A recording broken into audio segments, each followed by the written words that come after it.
I'm suffering from internal bleeding. Hello, it's Underdog Plays, back with more City Skylines Remastered. This is a game category that apparently, no matter how many times I put it into Twitch, doesn't actually exist, even though the game does. And last time we talked about all the bad things. All the bad things about Cities Remastered. We talked about all the bad things and all the problems, so I don't want to go over all that again. But I feel like I needed to get most of the complaints out of my system. And I try not to be like a super negative person. This game's just not what it should be, that's all. But we will continue the build that I started earlier this week on Diamond Coast Revisited. And we're back. We're going in again for the second time, or technically the fourth time. I don't know. But yeah, let's continue the game. Let us continue! Happy 420 if you're watching live. So the only thing I did off stream was I did adjust the railroad a little bit so it doesn't have to cross over this highway like a billion times. It still looks weird like right here, but everywhere else it's fine. So that's incomplete.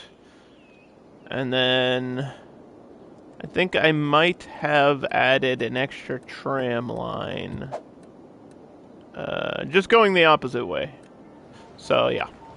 That's the main transport feature of this map is the tram line, and I essentially just have one going the opposite direction.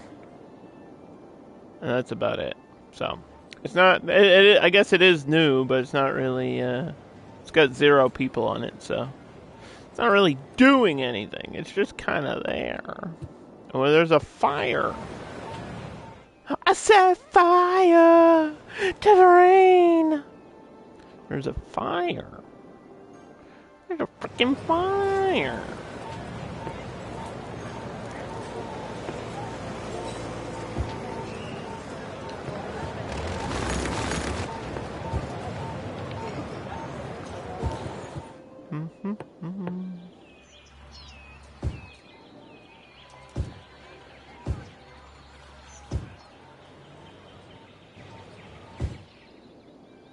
Oh, I see. Oh, okay. Oh, alright then. Alrighty then. I didn't want to spend a ton of time, like, on micro-detailing the park and stuff, but we do have a park. It's just kind of there. Doesn't serve a whole lot of problems. It doesn't really serve a whole lot of purpose, but it's there. It's there, and then we got the tax office, which isn't really the town hall, but I don't have the city hall unlocked, so what that'll have to do. Speaking about taxes, I think everything's at default 9%, so here's all my budgetary numbers, just in case you missed that last time.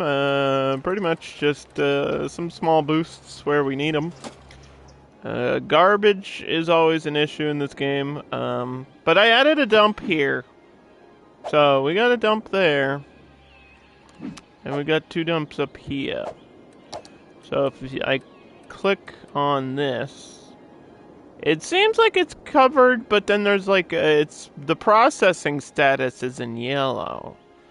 I don't really know how to change that other than I get like add another incendiary plant. I don't know how I would how do I improve on the processing? What is it processing? Turning the garbage into what? Because we don't have we're not doing recycling or waste transfer on this map or anything, so we're treating this as a vanilla map in the vanilla game, because that's essentially what it is. The only special thing I'm gonna do on this map, I guess, besides the trams, is all up here we're gonna do tourism. That's what we're gonna work on today. So I just have to figure out if we want any unique buildings, and if so, which ones. Because I don't have a lot unlocked, so I need something that's gonna like help boost tourism. I guess entertainment value is good, but you also want like a good capacity. See, I think like a stadium or like one of these, like the Expo Center or something. Maybe the Theater of Wonders, like one of these staples of the game. Where's the aquarium? Is it unlocked? Is it locked? It is locked. We need 5,000 students in a school total. What do I have? Like 1? Gosh darn it. I could do something like this, like right here. Although I kind of want to treat this like it looks like frickin' Stonehenge. I thought it was supposed to be a fort, but this doesn't really look like a fort, does it? Looks like a giant sundial. I thought there was, like, trenches and stuff on this map other than this, but I don't see any. Not even, like, up on the mountain or anything. There's no other random things on the map, is there? Not, well, there's this, but that doesn't count. Huh. Weird. That's weird. That's a little bit weird. Yeah, so I guess... I mean, I do need to bring in tourism down here, so... If I could get this here... The problem is the road is... not even. I think I need to do like a... custom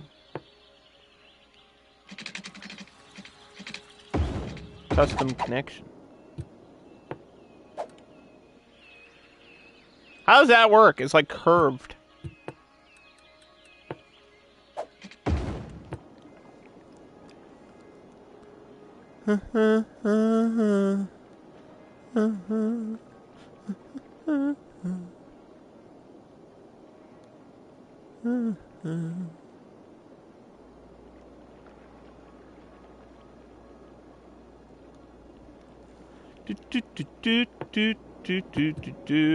Okay, so that's an idea of where that's gonna be.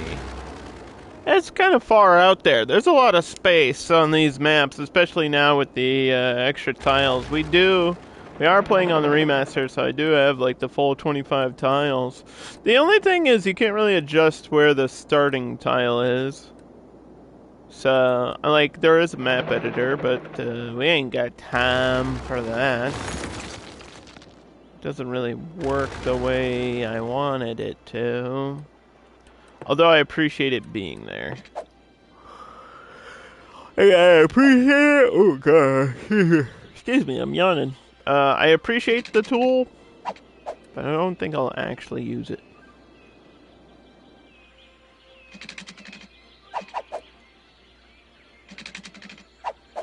I think I want to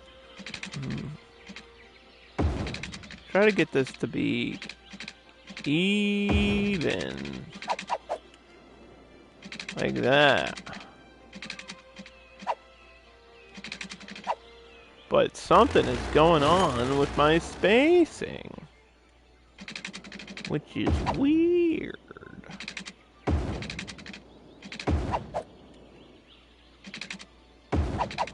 There we go. The snapping is weird in this one. You said you weren't gonna complain, Underdog. Okay, but that's like a thing that I have to deal with like 99% of the time. You know what I mean? It's just a constant thing. It's like the main part of of like the whole building process.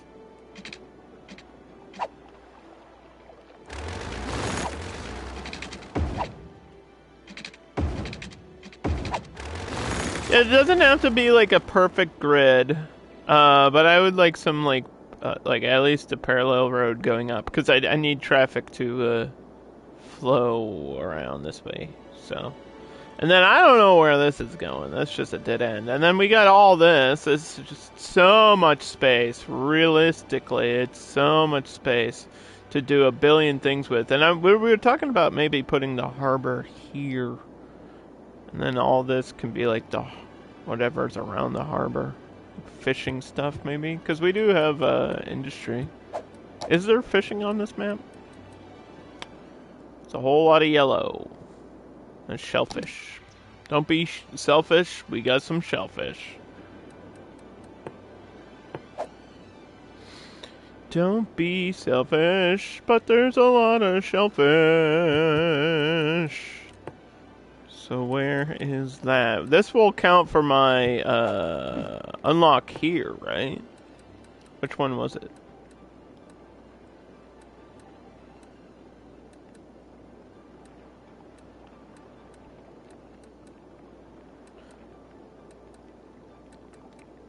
Which one do I need with the passengers? The city hall? There, yeah, because that's what we wanted unlocked, right? So I imagine this will count for it.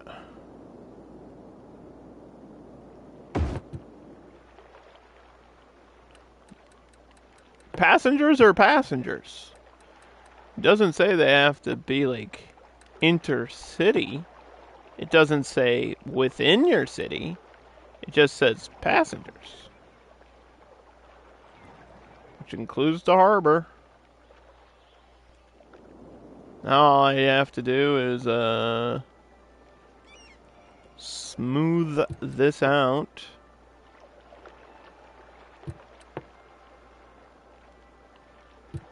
Oh boy.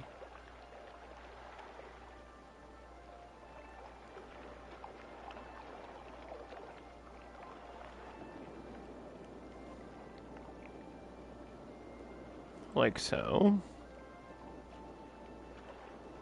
And we could, I mean, it's not like I desperately need the industry for fishing or anything, but it would make sense to put it here too.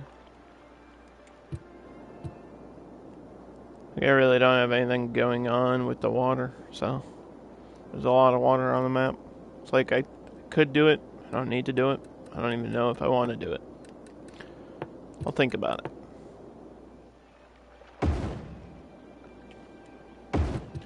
This garbage is, the sewage is just being stationary over here, which is weird. It's not even flowing, it's just pooping. It's just pooping!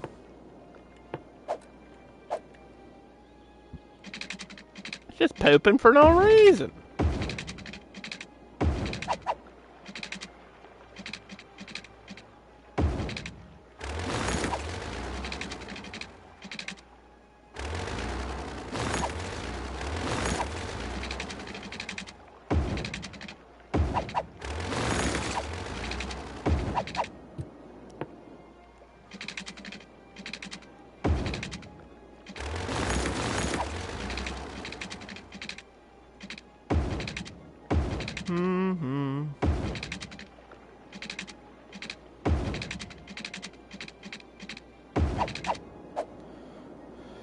Go to the end there.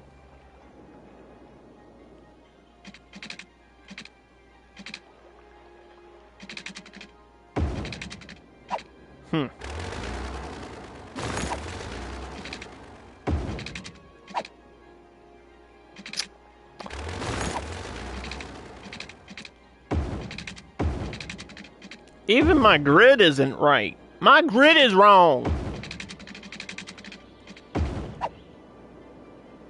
How the heck my grid gonna be wrong?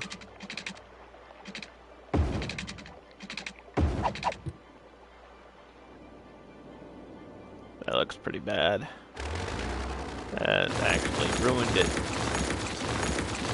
That ruined the whole thing.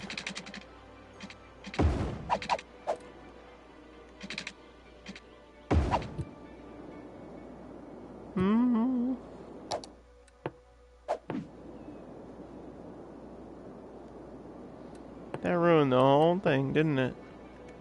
Okay, so this is what we gotta do. Is it gonna start from here and go all the way? I guess. That's kind of huge, though. But it makes sense. There's a huge-ass tourism district all the way down.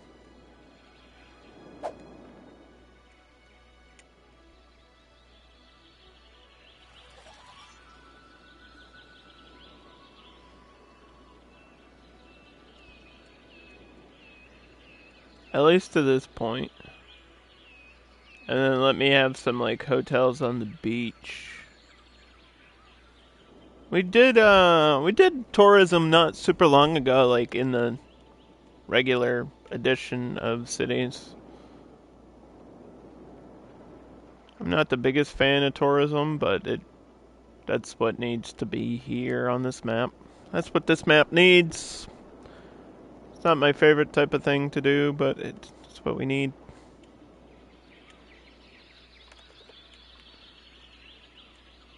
For functionality and purpose.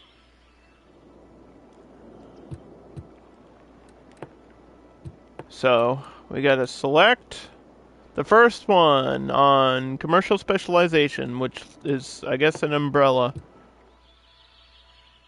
I always thought this was like a carousel, but it's definitely an umbrella. But we can have both. I feel like I had a carousel, like way down here somewhere. Or right here. We could have a carousel park up here, too. That would be funny. Not like, ha-ha funny, but like, oh, I see what you did there, underdog. Kind of funny. And then the light blue. This is what we want.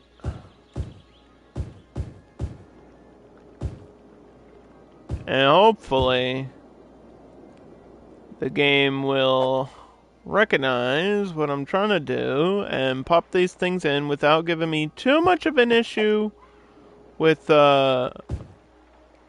power. But let's see. Water is already covering the whole thing. And power goes out here. So, is there a way to get the power over there? Because that's what we need.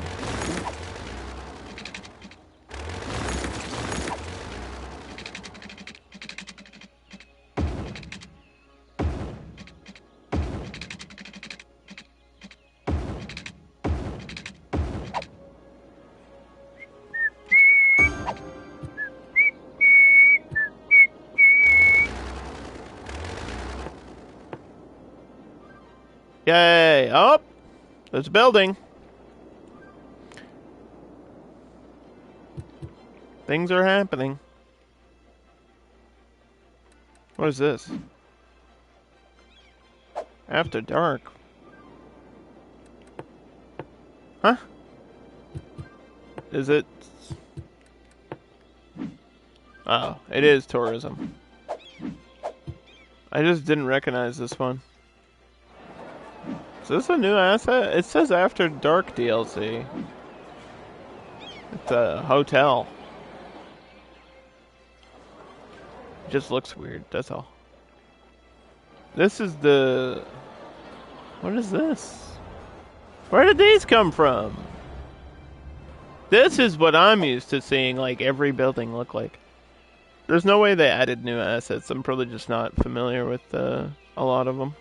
Yeah, there we go. There's the Grant Canyon. So...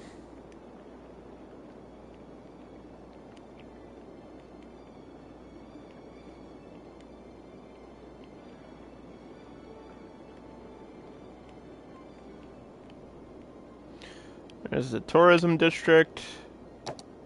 Power, water, smoke. Can we zoom around? I don't really think it needs schools out. I guess that could work for it. We're doing Wi-Fi, and then tax raise, and then small business. And that should be it. Should be all we need. And I just have to get the power all the way down. Which I said was not... Oh, you know what? I could do... something like this. Hold on. Do that.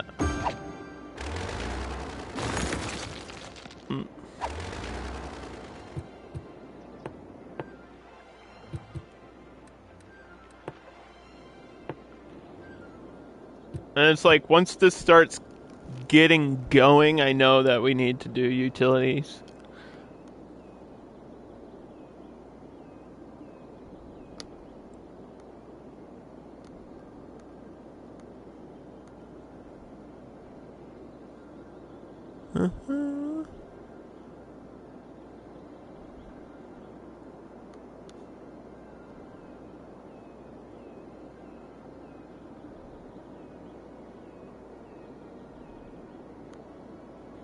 I'm the dog, the big bad dog. The streamer, underdog. Had an autosave. Now we just have to fill these all in. This is gonna be offices, isn't it? The whole way? Yeah, I guess so. Well, how much is that pollution? There's not really a pollution mark. Oh. Well, you know what would help is if we just selected this. Well, most of that road actually doesn't have to be offices.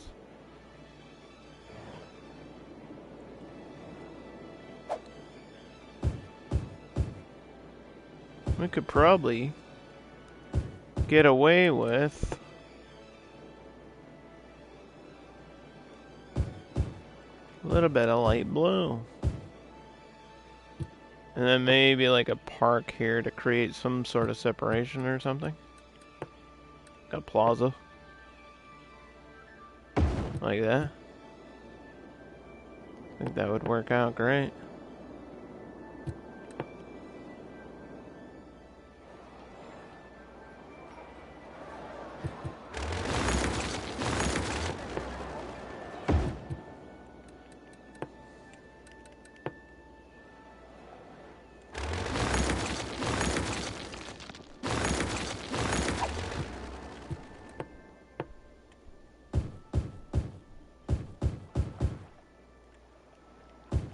Come on. Come on now. You know what I want. And I know what you're doing. All we have to do is figure out how the freaking A to get the railroad there. Because it would make a lot of sense to have a railroad connection. And this creates a lot of noise.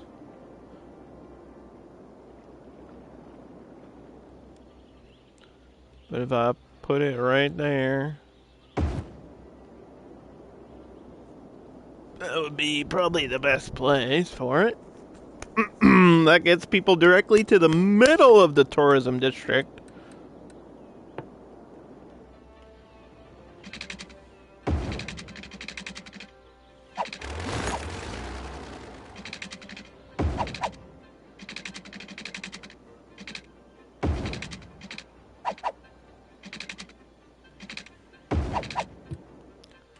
Why does this look weird?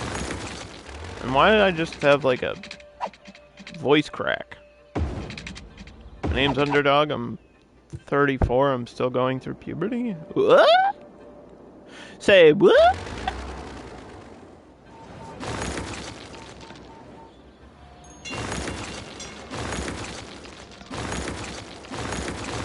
And now, Underdog will talk about his experiences with puberty. No, that was a joke. I'm sorry. I'm joking. I'm just pulling your leg.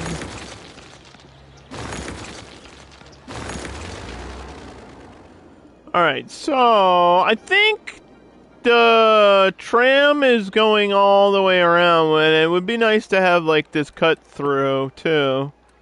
Just for more trams. There's nothing wrong with more trams, and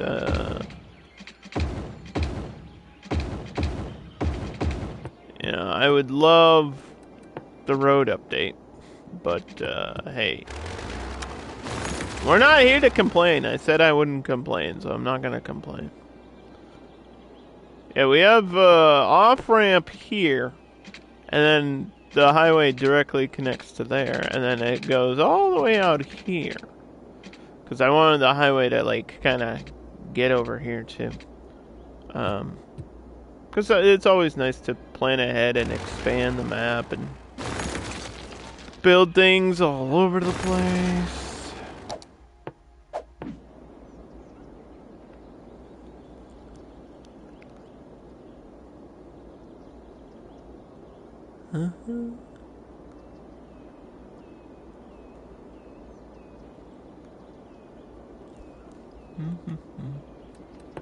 But you don't always get what you want. You can't always get what you want.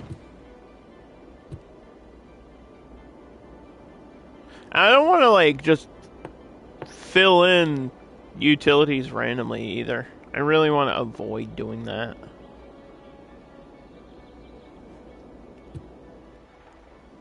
Which is like the struggle. Because it's like I want to put them in. And it's like I have to do it eventually. But I also have to kind of wait for the buildings to, like, the zoning to pop in before we really get the full advantage of it.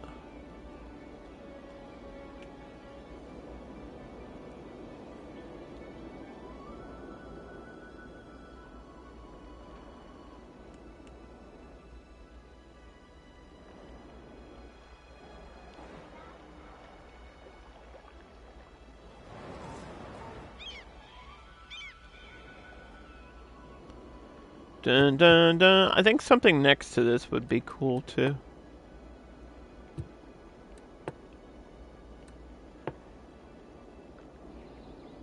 Not really sure what though. Basketball court on that side?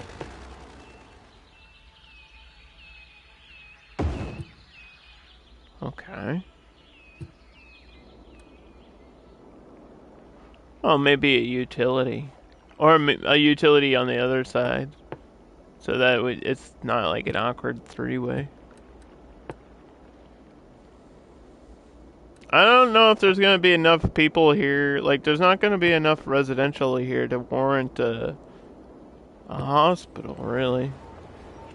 But a medical clinic, for sure. Like, all the way here? Like, right there? I don't see why not. There's my medical clinic.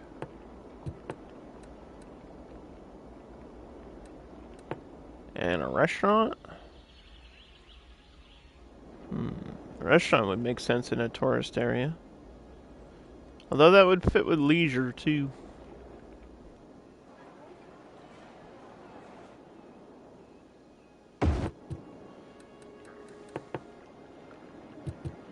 Yeah, what about right there? Put it right there, pal.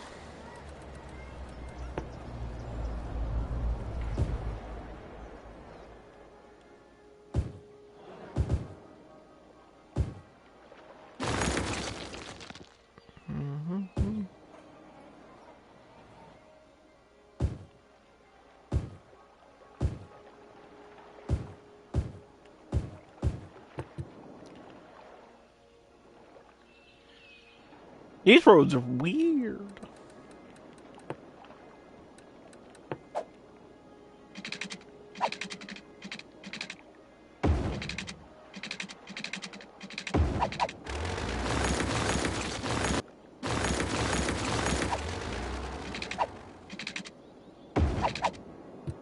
Yeah, what if I do something like that? What if it doesn't parallel the whole way? I could turn this into a park too. I thought about that. Keep it all original and just put a path around it or something. That would bring in some money. Speaking about paths, probably need like a walking path here. I don't know about all the way down to the boat. That seems a little bit excessive. But how are people going to get from the boat to the tourist district? Otherwise, you know?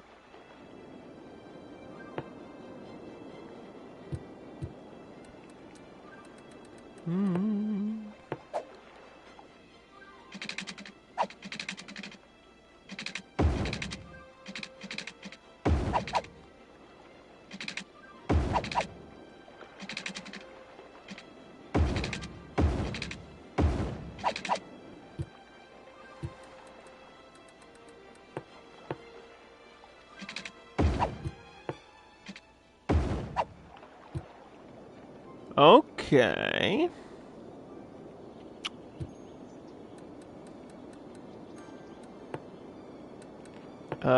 Mail. We only have one post office.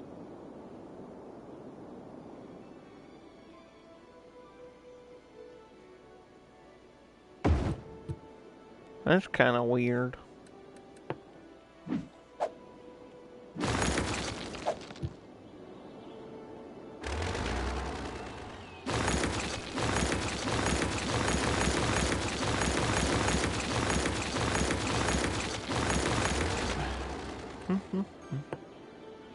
So we did that.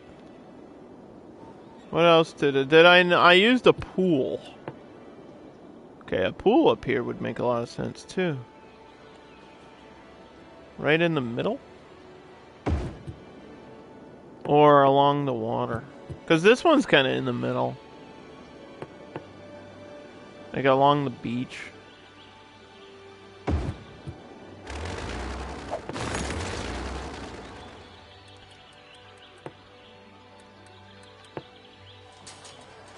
Why is there a hill on the beach?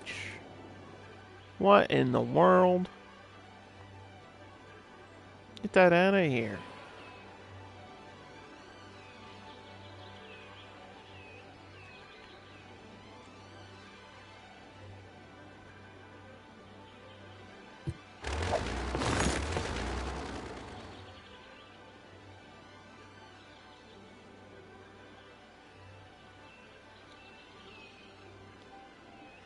It's so weird.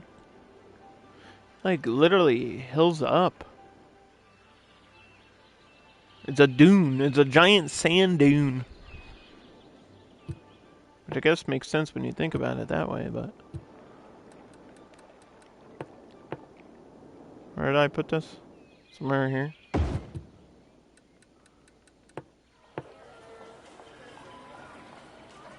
I mean, once there's zoning and buildings around it, that'll not be such a weird issue.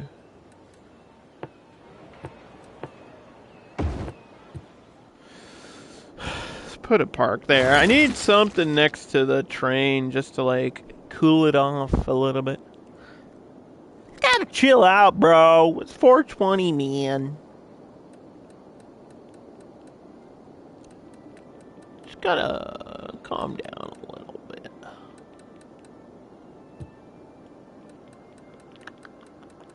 Okay.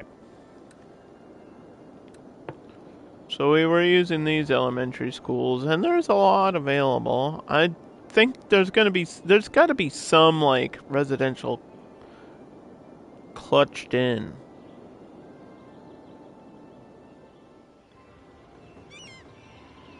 Like there's gonna have to be.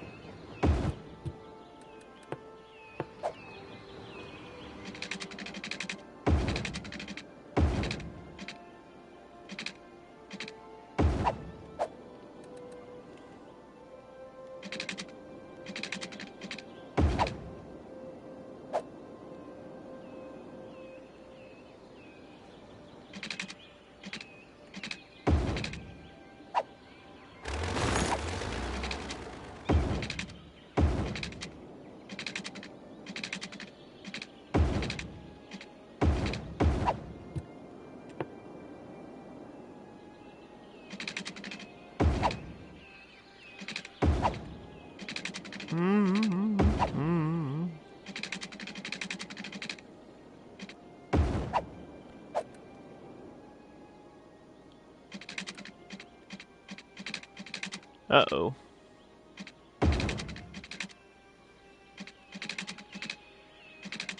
Huh. Why is it on curved? Like automatically it selects the curved road in remaster. Why? Like what the hell? Why does it do that? That's so weird. Like it just keeps setting back to it. No matter what. You know, I'm not supposed to complain, I know. I'm sorry. But it's so odd. I never would pick a curved road. Curved roads suck.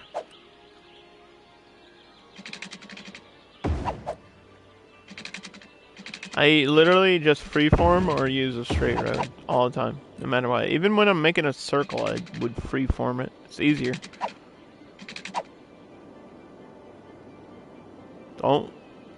Don't fall for the old, you have to use a curved road to make a circle. Don't fall for that. Because it's not true.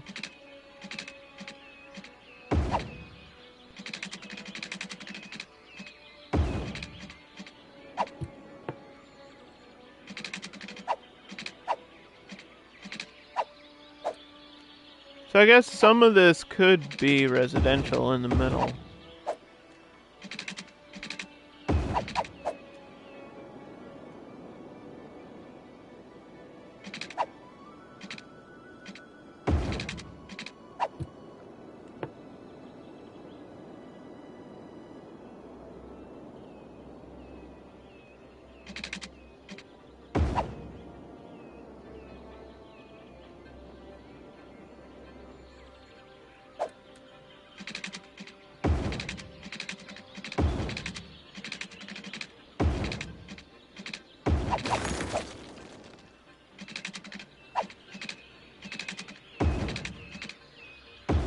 What about one-way roads? Thinking about that, because I know I need to flow traffic in here anyway, right?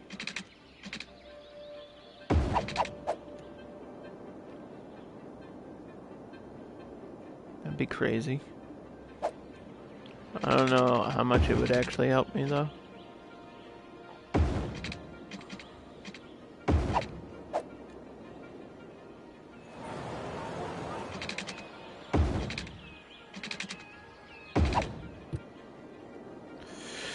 Dun, dun, dun, dun, dun, dun, dun.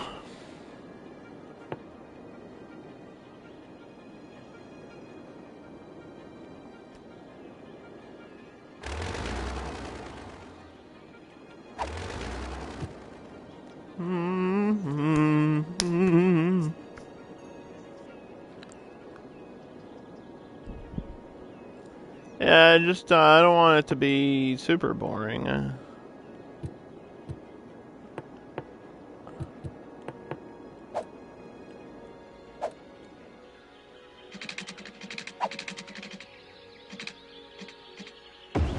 I don't want it to be just a bunch of like parallel straight roads.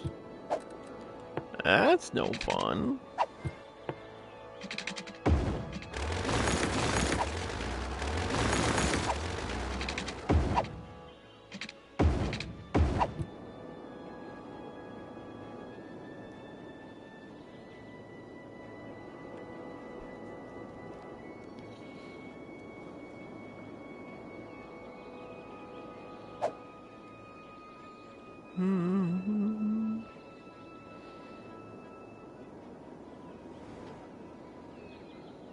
Okay. So that's kind of cool because you can sort of see the hotels from here too. And it's like, oh, that's where all the hotels are.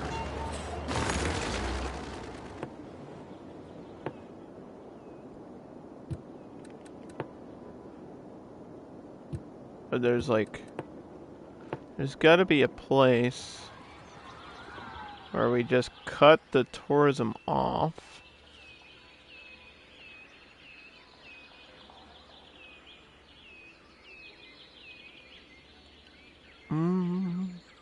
and then turn it into like residential city stuff. Which I guess that's what all this inside could be. Until maybe the beach. Maybe still use the beach as like commercial. I don't know if I want to have like beach homes. I kind of want to have it be like that's the business of the map. That's how we're making money is people are, oh my god, what just happened? People are, going to the beach, which is something I haven't done in forever, and I hope to do on my birthday. I think that's what I want to do on my birthday is go to the beach. Go to the beach.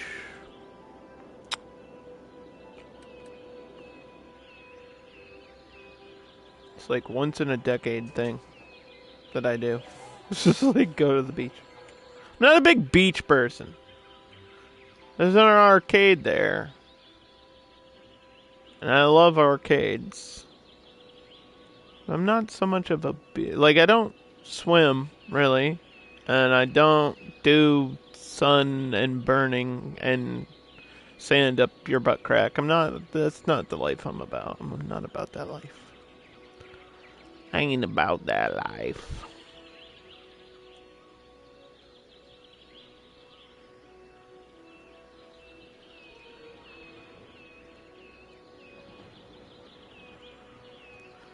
Yeah, as long as the train station's included, I don't think it matters what else is there.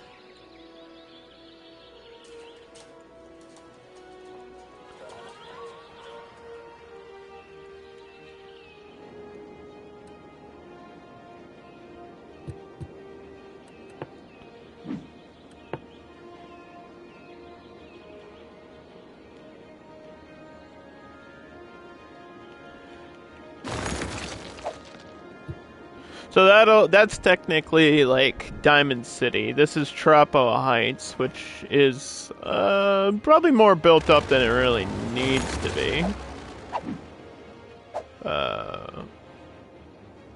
Like this was supposed to be a smaller town, but now it's kind of grown out of control.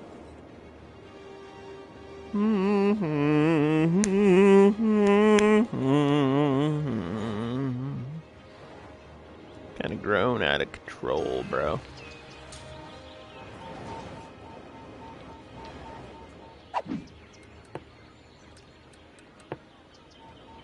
Why am I doing dark green on this road is my question. I don't know.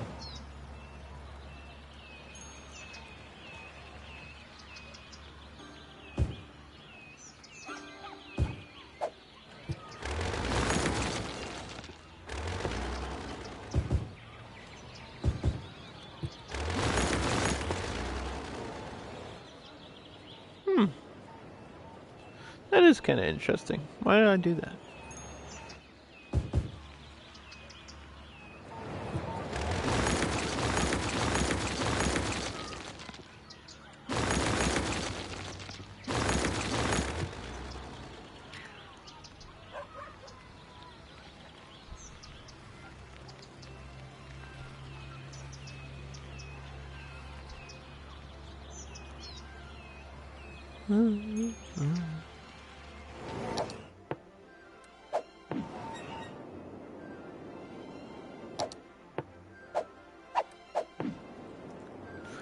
We're doing a double save.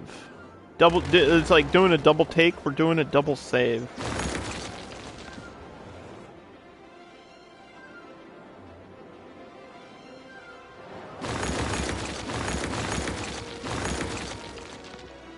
Don't want to lose any of that progress, man.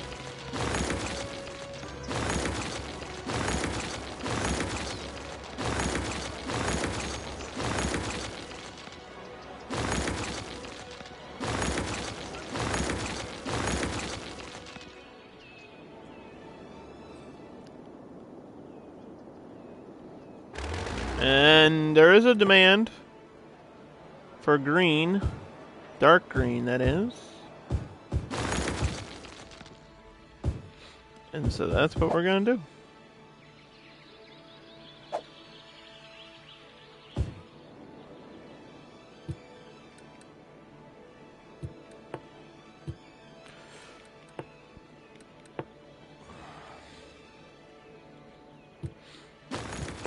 Bro, I need something like here.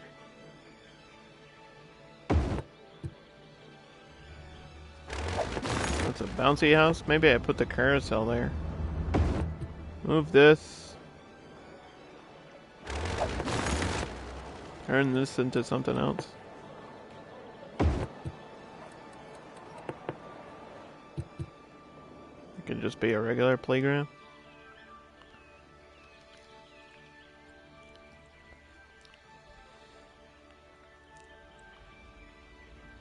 Although, why would you have, like... God damn it. Fine. Yeah, why would you have a carousel in the middle of the city? You could have it on this, on the walkway near the water. That makes more sense. I did it backwards. It's okay. I flipped it back. I've damn near flipped it. Gosh darn it. I flipped the damn thing.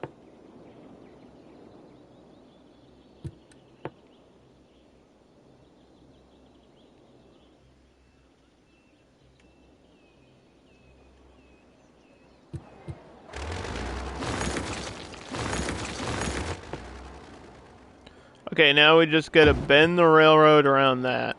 Bend the railroad around that.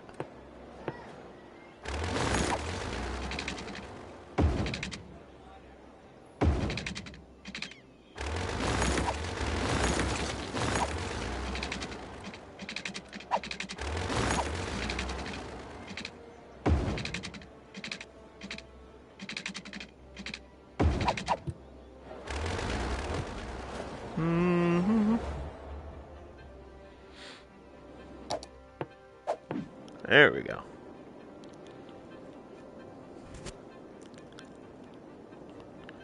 Oh yeah.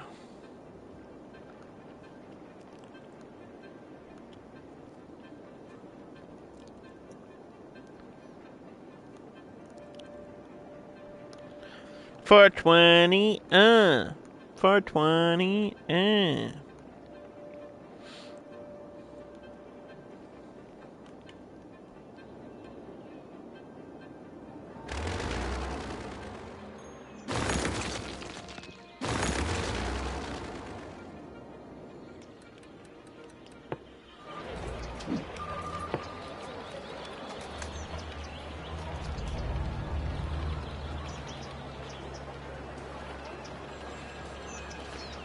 Yeah, you can name the roads, you can name the citizens, you can name the buildings, you can name the car, you can name pretty much anything. I just, I'm not creative enough to come up with names. Like, I can't even name districts. Which is why I have a channel point redemption that nobody fucking uses. That allows you to, allows you to spend your points to name something in the game. As long as it's TOS. You can name a district, you could name a building, you could name a street.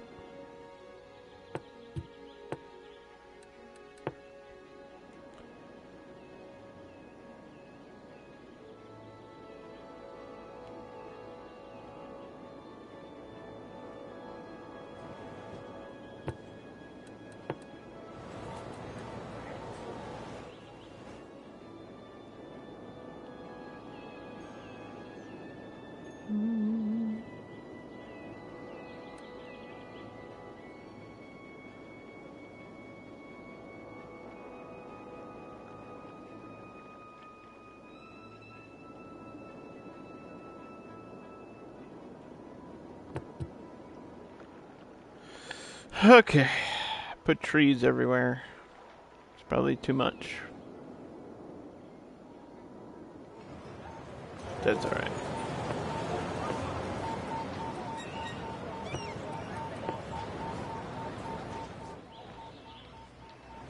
Are these the ones I'm seeing over here?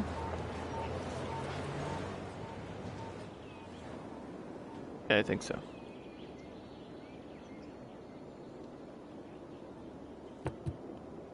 Okay.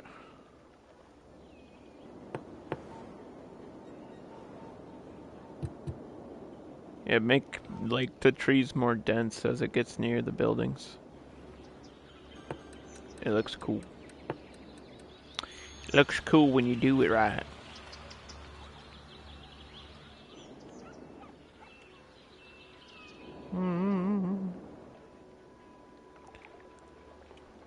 When you do it like this, and then you do it like that, we're not gonna put zoning on this entire road. It's just we're going crazy with it.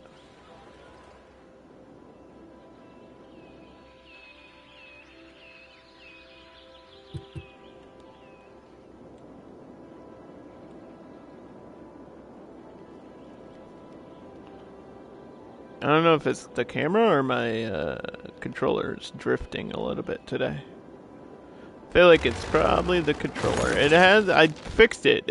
I did have a little bit of controller drift like a week ago, and then I fixed it, and it seems like, yep, it's back. I think it's this game especially, because I'm moving the thumbstick so much.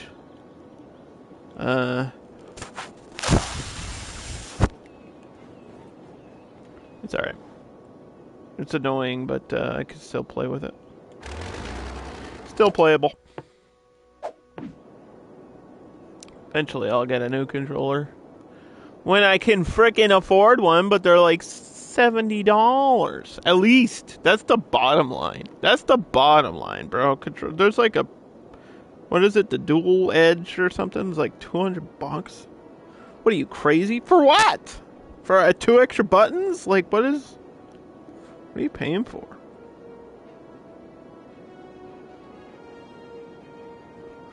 What are you paying for that is, you know, like that?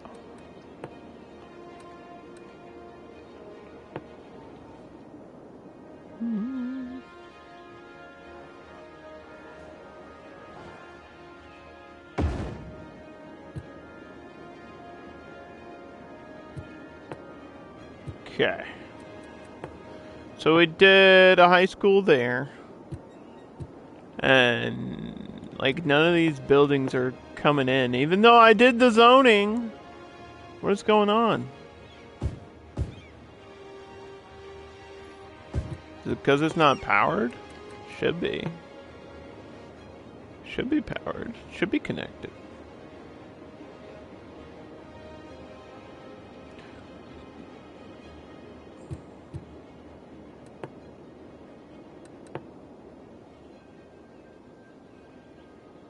Oh, this is probably the perfect place for the university. Either here, or maybe even out there. I want to space it right, though. That's the thing. I think if I get the university there, I want to space the road behind it perfectly.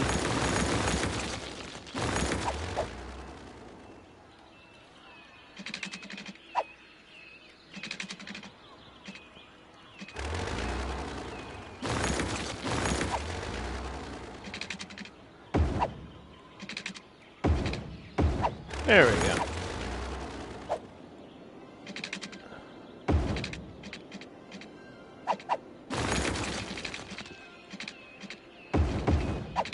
That's not that bad. That works.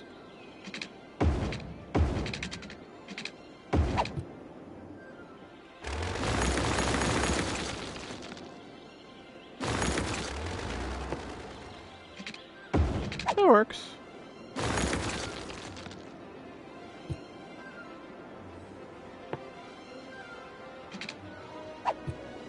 Do.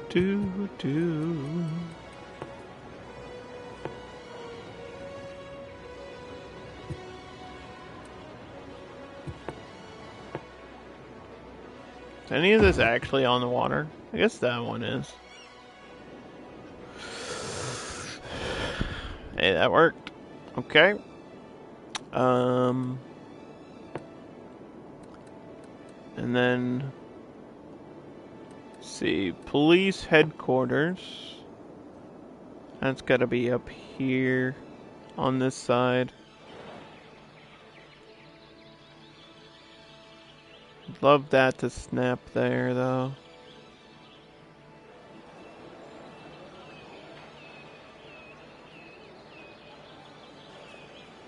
It really, you know, doesn't like being directly on a corner. It really doesn't. I think I was using the supercars. I need to go double check. Where'd that other one go? I don't even remember where I put my police stations. Down here.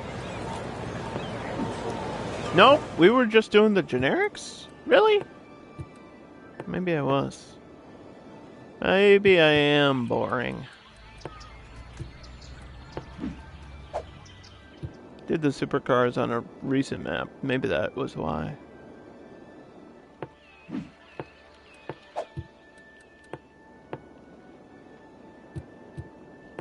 Bro, it just needs to complete. It just needs to fill in and connect. That's all it's got to do.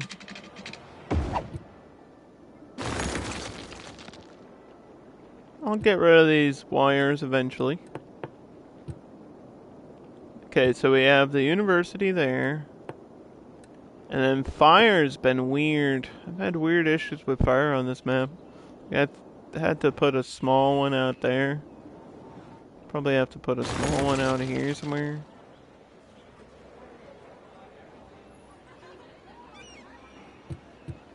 And I don't know, I guess this'll connect through.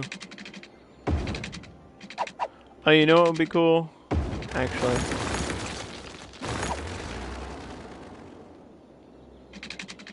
Yeah, like that.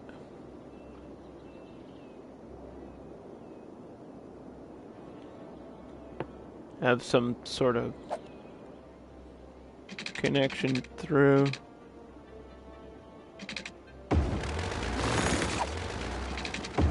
Ooh, what is it doing? What is happening?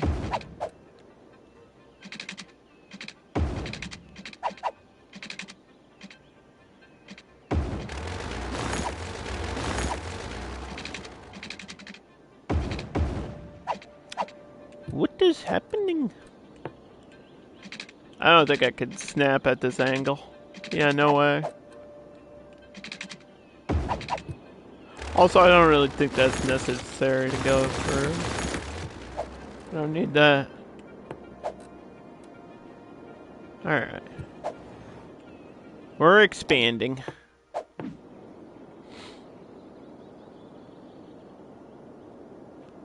We're getting closer to the overall theme of the map.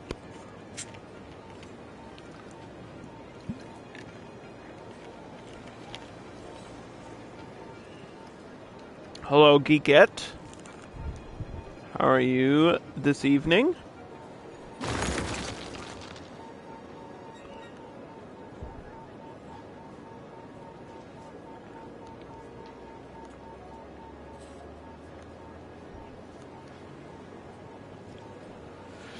How are you?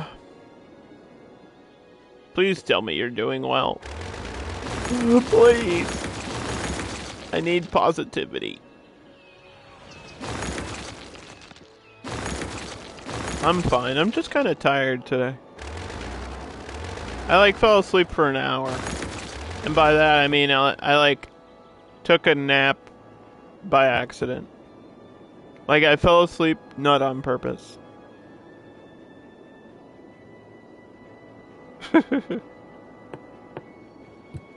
Earlier today. For about an hour. Sometimes I think what happens is I'll start watching TV and then I just lean to one side and eventually slowly fall asleep and fall over. Literally fall asleep in my chair. Or on the couch.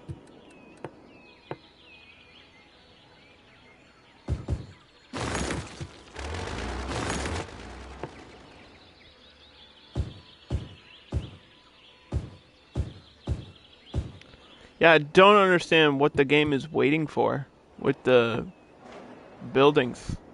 I have a little demand. What are we doing? What's the hold up, yo?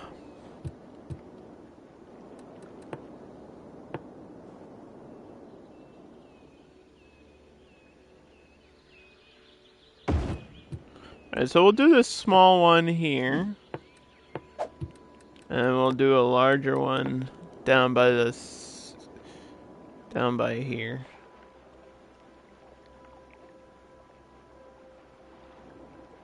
Maybe at this intersection.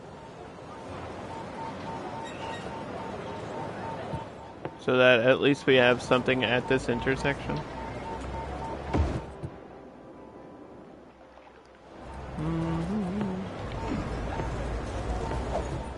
Utilities at major intersections just make sense.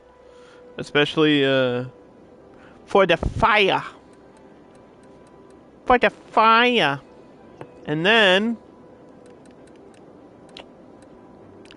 let's go back to trams. So what we want to do is build a new tram line going all the way up. So there should be a stop there. And a stop here, as close to these intersections as I can get them. This one's gonna go all the way around the edge.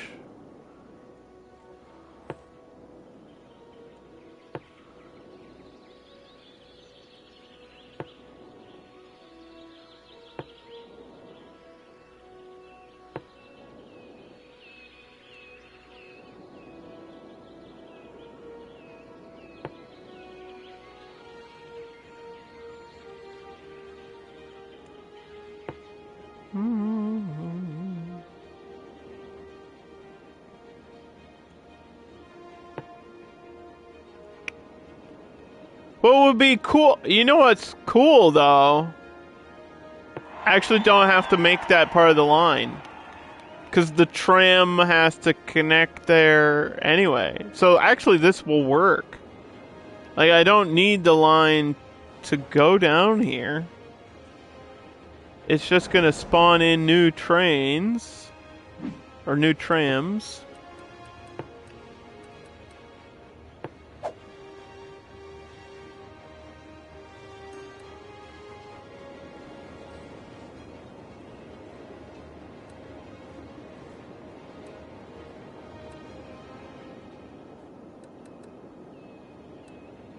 So it should be spawning in the dark blue, right? And then these dark blue ones just have to go down this road.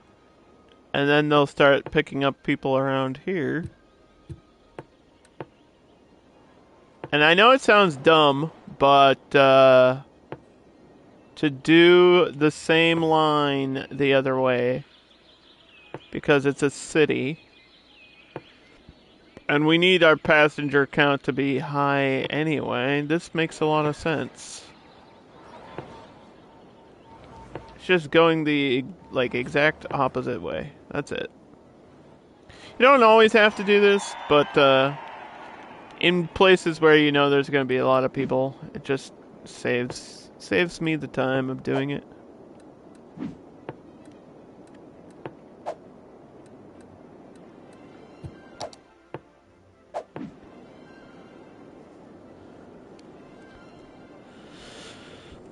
Naps can be nice. Yeah, if they're planned. If I had laid down and planned a nap, I probably would have appreciated that more. But when my body's just like, and now we're off. It's kind of like, alright, enough. I know I need this thing too, because we have this park. I'm going to plan a park up here. And then all this mountain is going to be like a nature preserve, or what does the game call it? I always forget. I always forget what the game calls it. A nature reserve. Yes, a nature reserve. We're going to build one of those for the whole mountain part. So I need the park maintenance building. You just have to find the best place for it, because it is a large building. It could go, like, in here.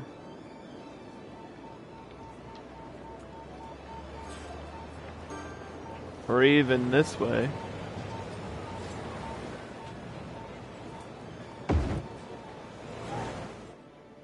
Even right there.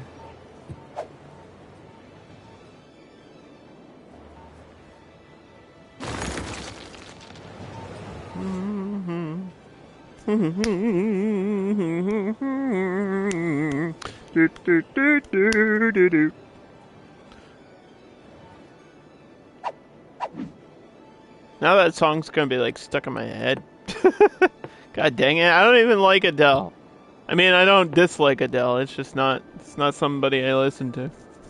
I feel like somebody sang that song on American Idol and now I've been humming it. I've got fire on my butt.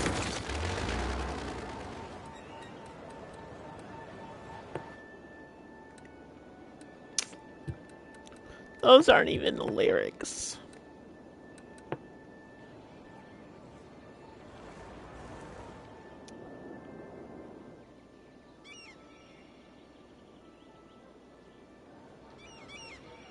Oh, come on. Is it really all about the camera? It really is all about the camera. You learn something new every day. It's not even about the spacing. It's all about the camera. Look at that. Is that really improved snapping? That just seems like they improved the camera, not actually the snapping tool. Like, the snapping tool's worse, but the camera's better. So, maybe it's just they improved the camera and they were like, eh, it's close enough.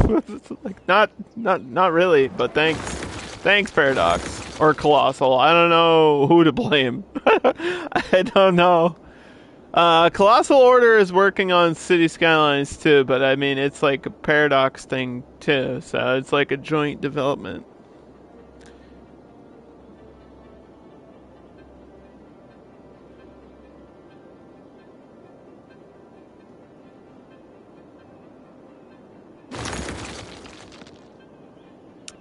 Get it? Joint? Because 420?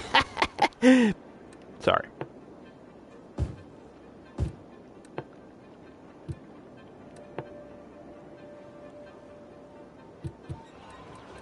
Sorry, I had to.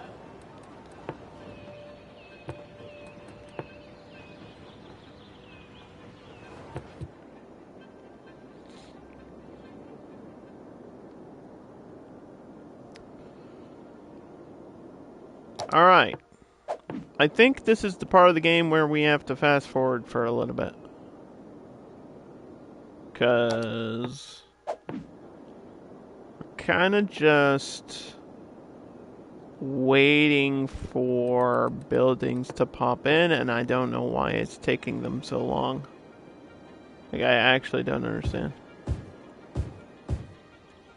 What is the holdup? And what is the spacing there?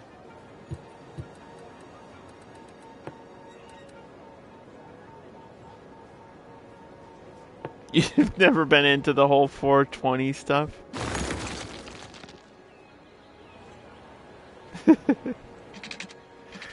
I was just making a joke. Okay?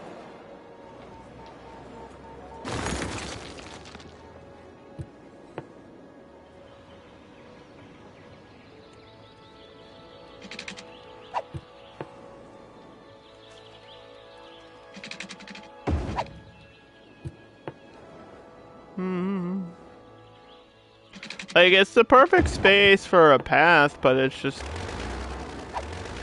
not really in a place that needs a walking path, really.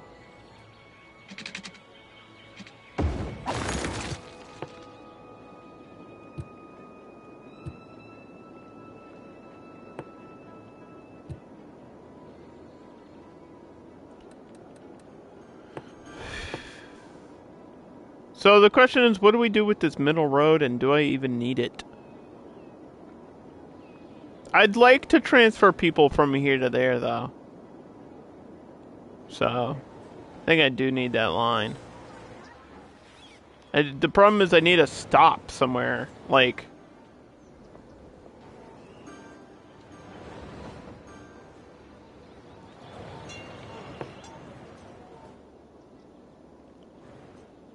Because I want to transfer people up here. From there. So I do think this is necessary. That'll count for the train and the university.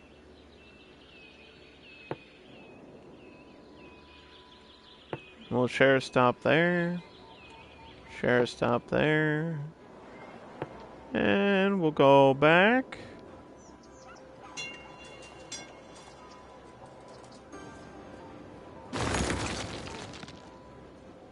We can skip some stops. Nothing wrong with skipping some stops. Like, I don't need 3 or 4 trams stopping at the same stop. Not really. What's it? We'll do this a light blue. Super light blue.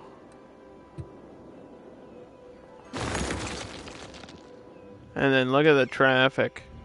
Traffic's coming up there now. Do we have like a... You know, I think traffic is being stupid and getting off here and then going up here to connect here instead of taking this highway and doing the same thing. And I get why it would do that, but I don't actually know if that's that much faster.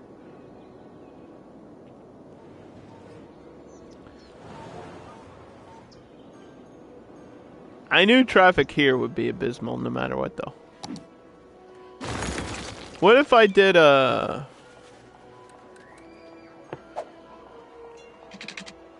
What if I did that? I think that would be dumb.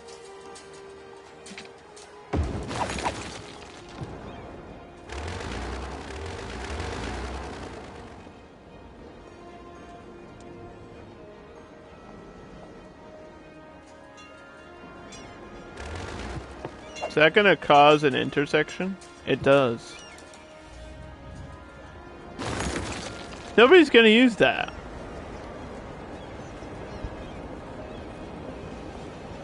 Nobody's gonna use that.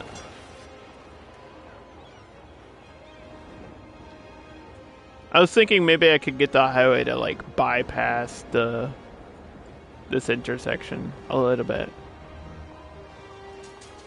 Like it makes sense, but then again it doesn't.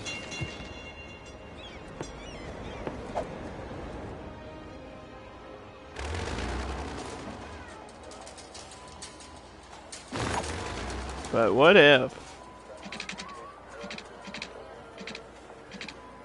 But what if it did?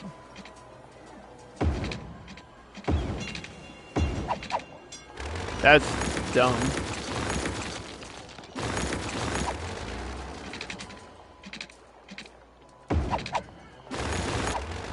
Hold on. Oh, see, now it's working. What if we did that?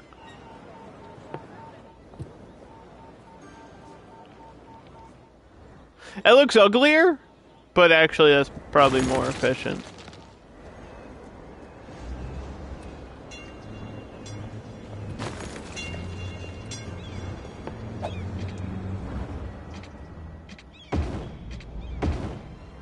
And double lane.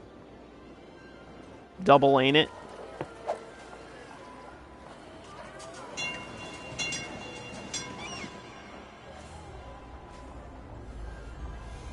I don't know if a light here's gonna hurt or help me. Oh God. Well, you know what they say. Don't worry about it, underdog. Forget it was even there. Let's just pretend it doesn't exist for a while. Ignore my problems until it's too late to solve them. Wait, what? No, don't do that.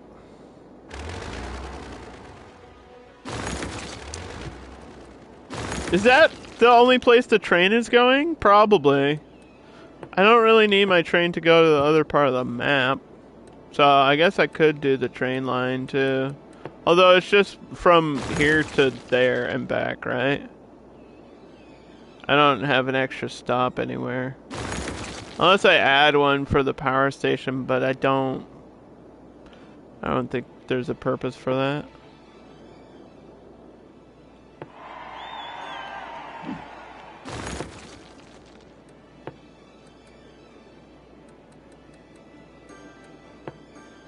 So we have some of the modded, like we have some of the extra trains, but we don't.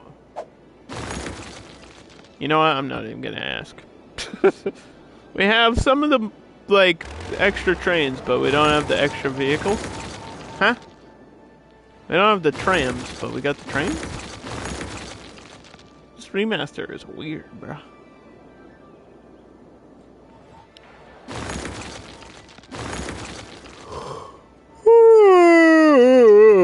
Fuck.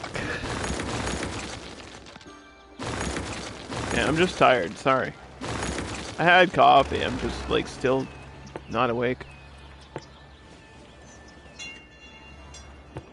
I'm still yawning.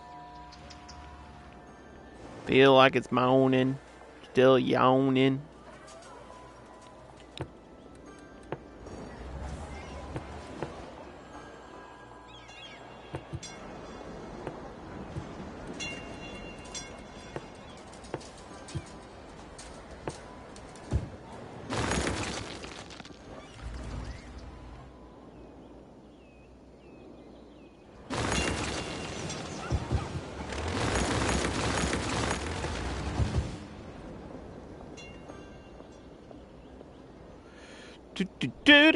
Yeah, why would that be light blue at that intersection? That would be dark blue right there.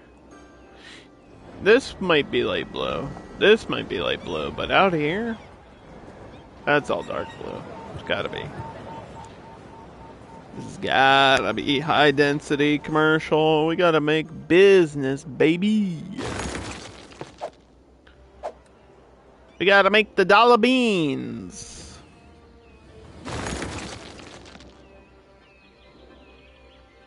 The dollar bills.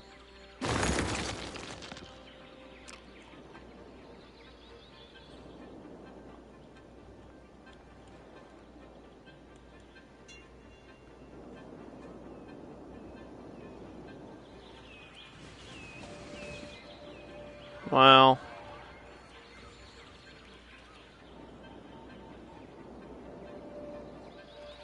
Okay.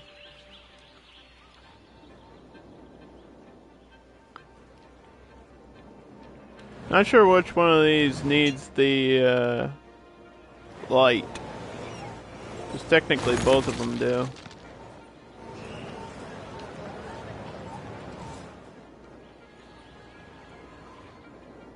But whatever.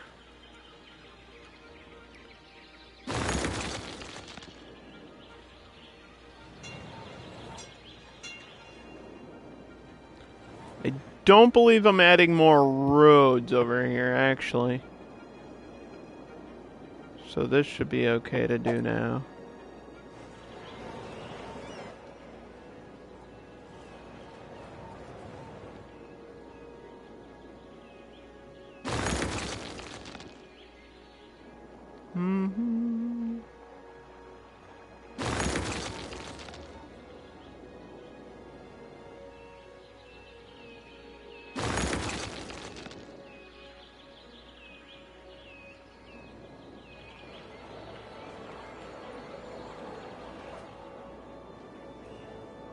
All right.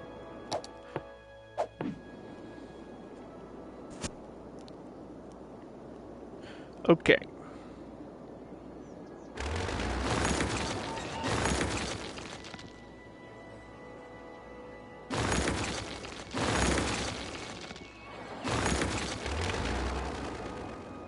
So we got the trams.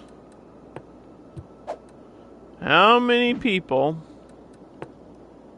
are using them? It should tell me right when we look for this building.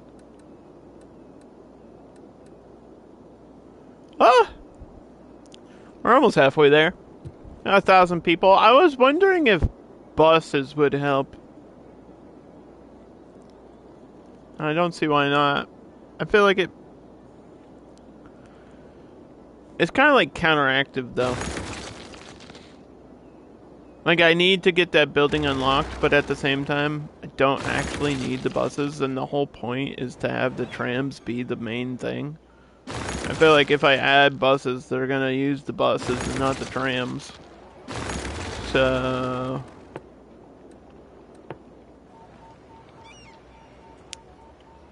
the only other thing I can really do about it is check the other map. See what the number is.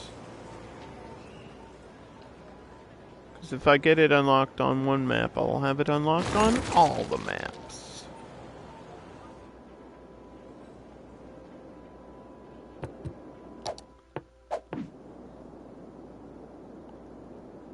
But I'm scared. I'm scared to, like, close the game and reload the map. Because Cities does have a history of crashing when I do that. So, is it worth it? Like, is it worth it? To load this and then just check a number and then load back? I don't think so. But look at the green! We got the green demand, which means we should be able to paint this all in now.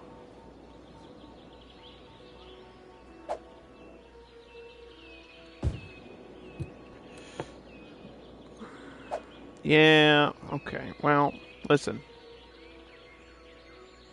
It's just, I guess we can still get the commercial on the road. Just make it a high-end commercial.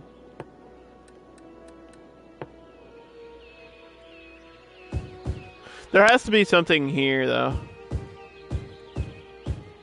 I don't know what, but there has to be something.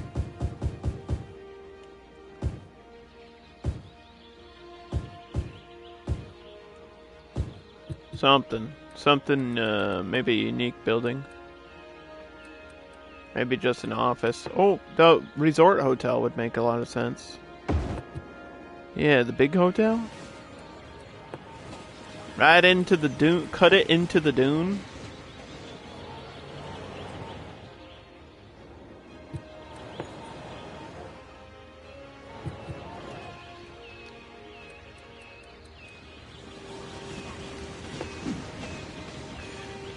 A resort hotel. Thanks for all the information. Oh, this comes off of the Japanese pack, too. It's got the kanji on it. Forgot about that. It does have the parking lots, too. A lot of the Japanese buildings, like the DLC, which isn't even listed properly, by the way. It's just kind of here at the top. Yeah, the resort hotel's in there. So that works.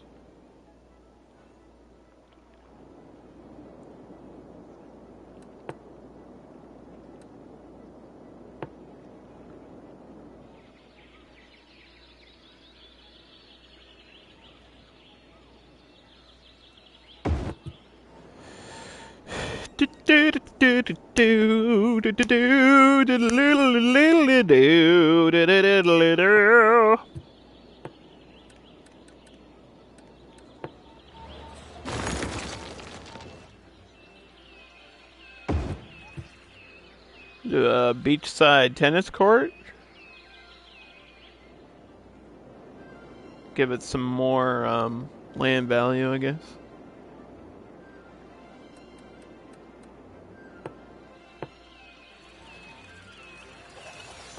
And take this out.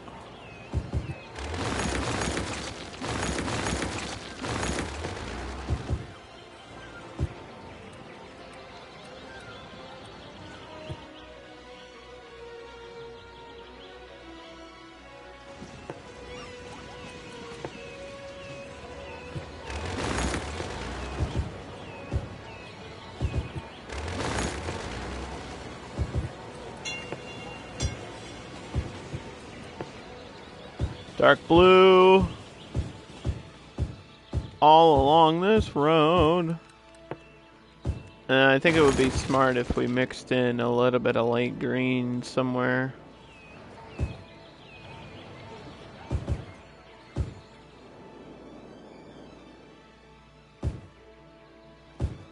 Just in some places.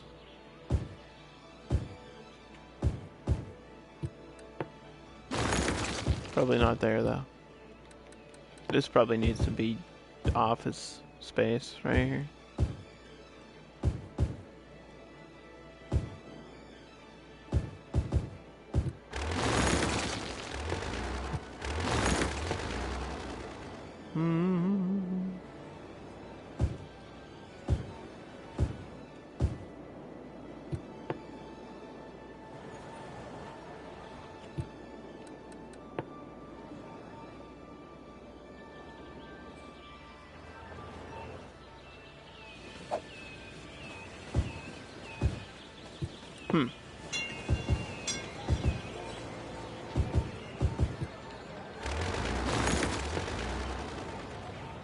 Yeah, I wanna... Maybe this whole road even. Just around the edge. It'll be noticeable. But I think it makes sense. Like I said, I want to try to mix in...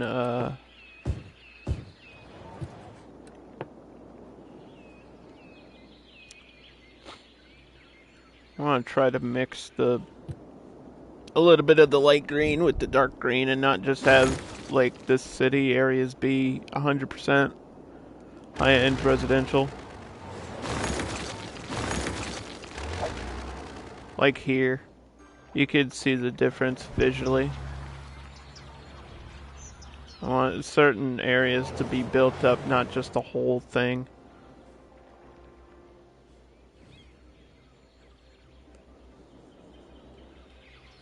And all that tourism on that side.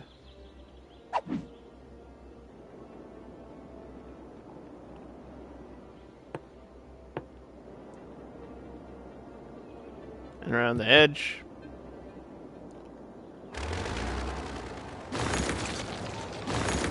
Solve some of these issues.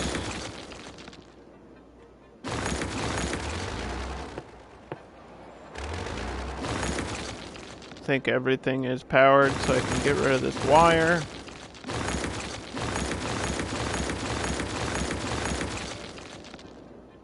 For the most part.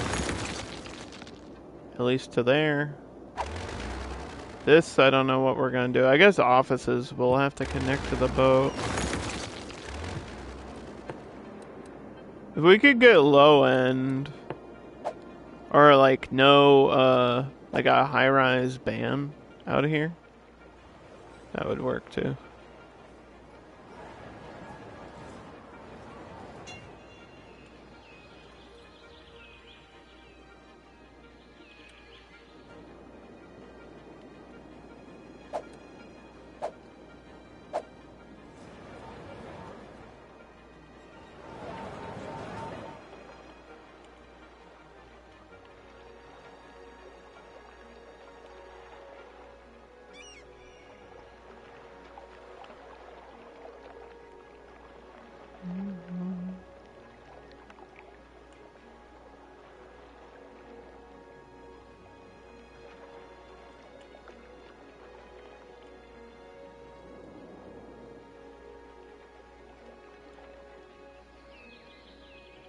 Ah! Okay. Whoop, like that? Did we do it? Oh boy. Okay, Dan. Give me a second. I'll go grab one. Gelgus has spent his points to make me eat a atomic fireball.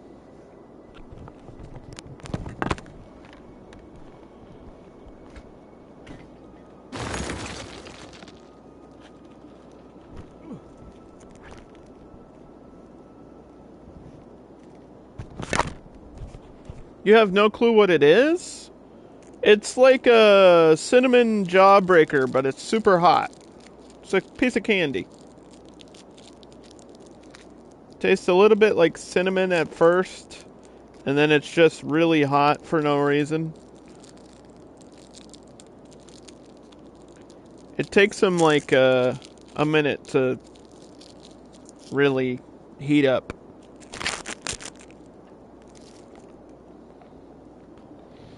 Yeah, I've had to eat it before. Like, you put it in your mouth, and at first it just tastes like cinnamon.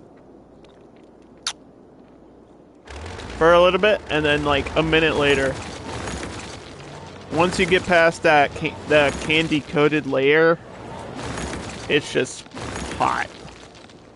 For no reason. A shot of what? Like just hot sauce? I could do that, but it's probably not good for my stomach to be just drinking random shots of hot sauce, dude. I could totally do it, though. I have a lot of different hot sauces in my house all the time.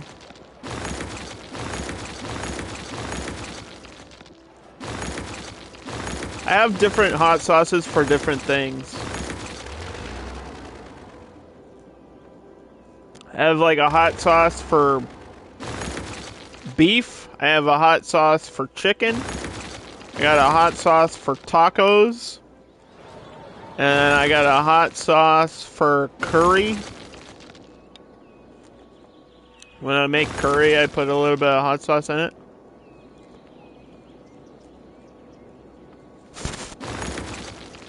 You thought it was an alcoholic shot? Man, I've been sober for like 4.5 years. What the fuck? Hello?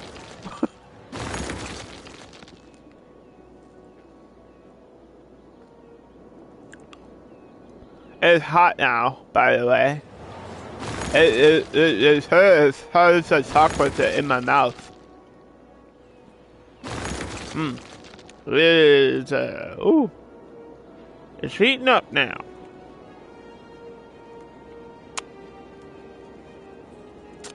And my frame's dropped. And my stream is frozen.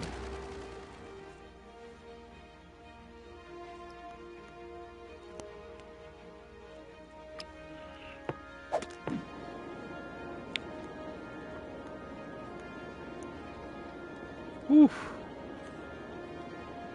What happened?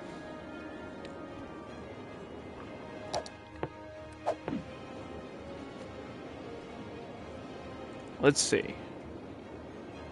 I did dip a couple frames there. It was not just the game autosaving. I think it's Twitch.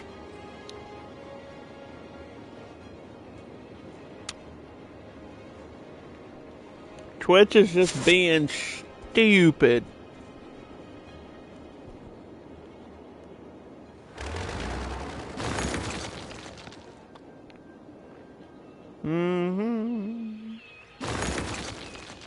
Yeah, you missed your opportunity to make me do it on camera.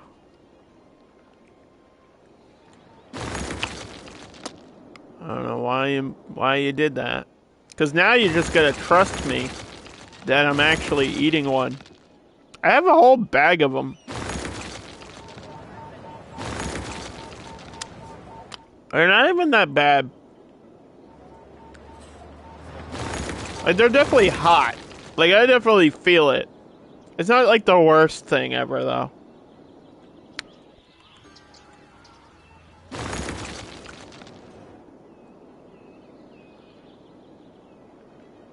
Like, if you just woke up and put one in your mouth, it would not be fun.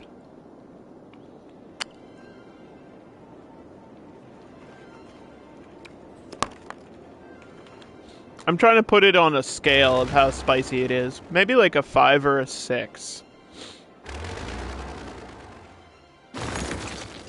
It's not like the spiciest candy.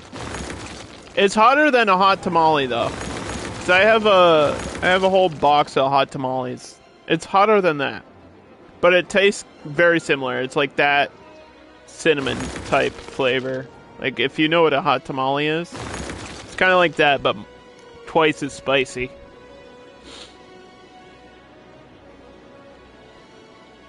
I like hot tamales. There's a top tier candy. Okay, so should we build this park now? Since I got nothing else to do. I think I'm gonna... I wanted to put the entrance here, but the game does not want me to do that. Is this the stop? Okay. Put the stop there.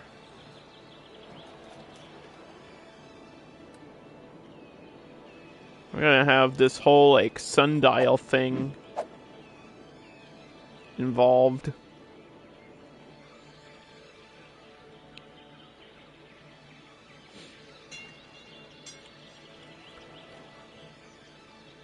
Dan, I always have an open thing, by the way. Suggestions for redemptions it's always open. You can always give me advice on channel point redemptions. I'm always looking for new ones. I'm always looking for, like, big rewards, because people don't really spend their points. I need to maybe entice people a little bit better with bigger rewards. But I'm not really creative enough for that. I can't come up with a, like, what would be a good deal. The Bean Boozle? I've done Bean Boozle before. I haven't done the spicy ones, though. The Fiery 5 Bean? Is that what it's called? They're like different levels of spice on the bean. Or is it like 5 different beans? I've done normal Bean Boozle. Been a while since I did it, but I feel like it's not something I really want to be doing more than maybe once a year.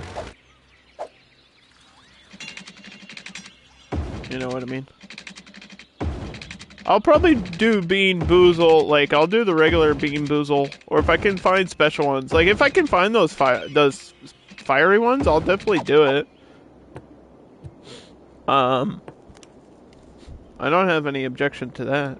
But if I can find, like, I know they got all kinds of different ones now.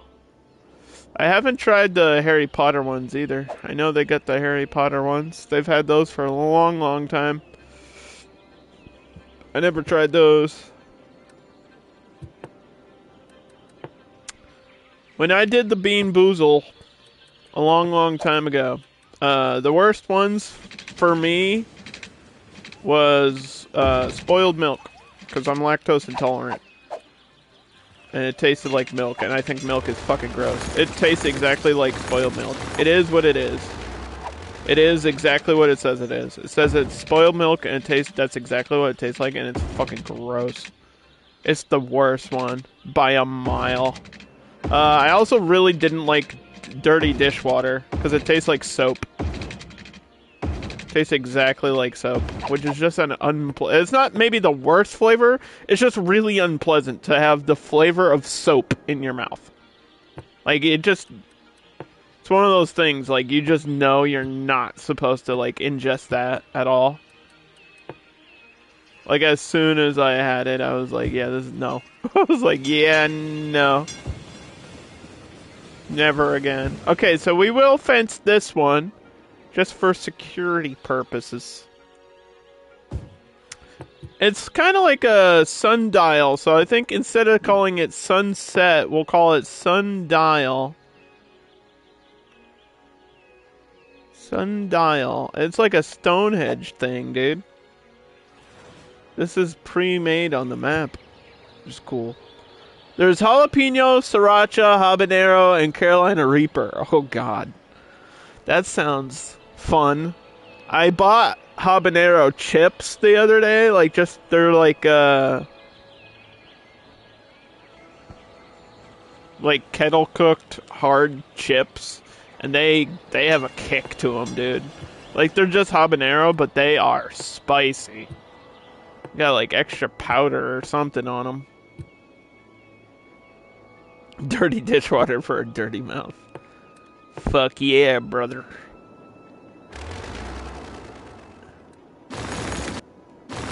So I don't need these the water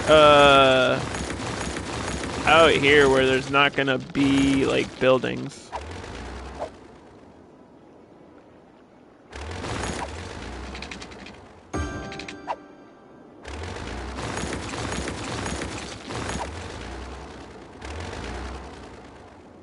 I might do something on the beach, I don't know. We'll leave that open for later. In case I come up with a special idea. Or I'll just wait for that vacation DLC to drop. Which will probably take them like 2 years to transfer over to the remastered. Boom, roasted.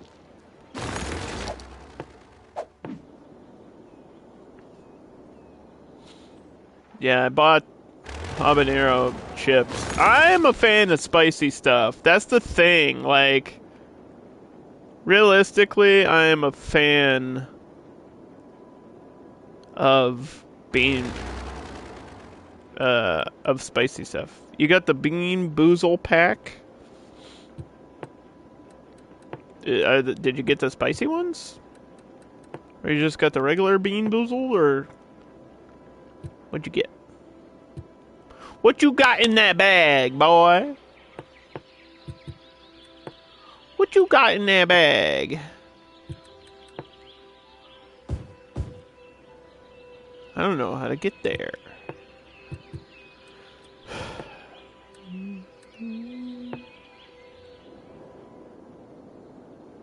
Okay, we need to add more schools. Alright, park.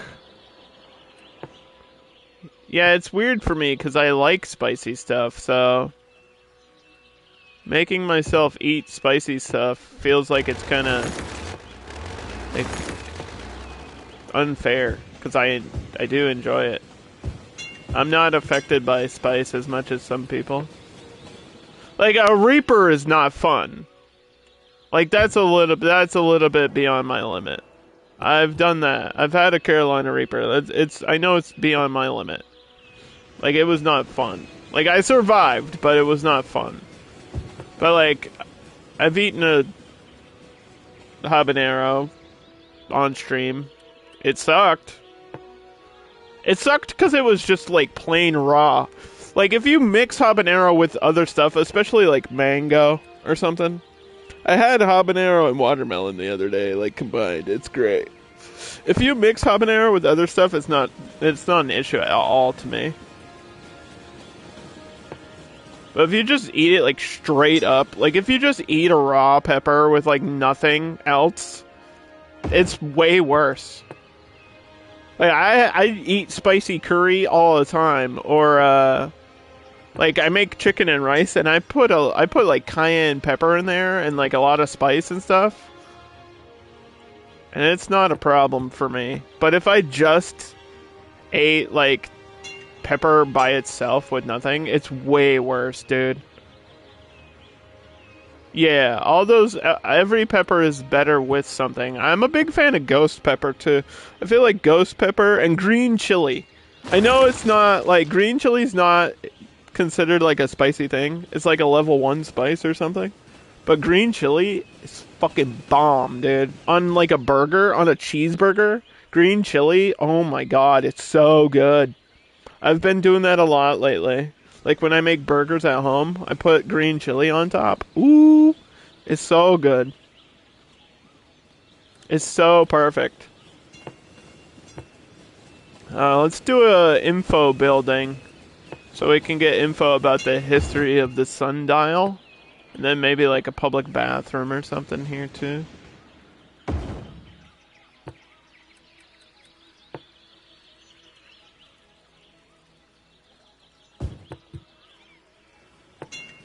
And some tables to sit on.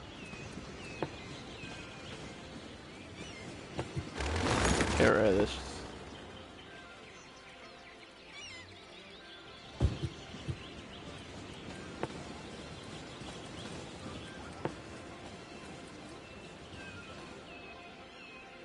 Okay.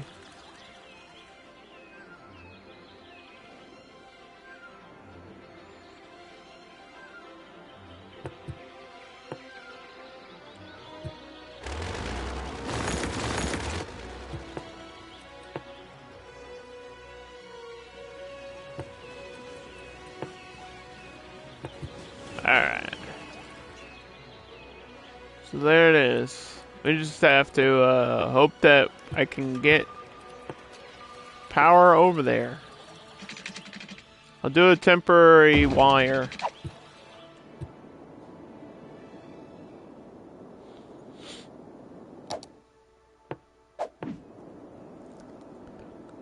There's a cayenne bean. I bet that's fun. Ooh, am I getting a death wave or is something bad happening?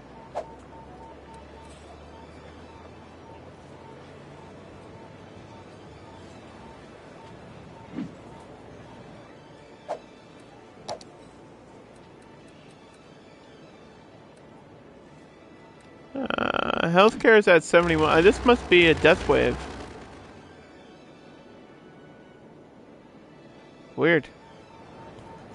Speaking of which, I might need another cemetery up here by the city. I guess that's what I can have right here to fill in the space.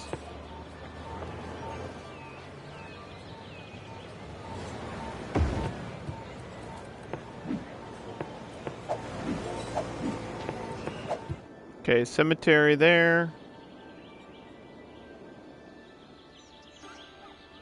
Let's double check this one. Okay.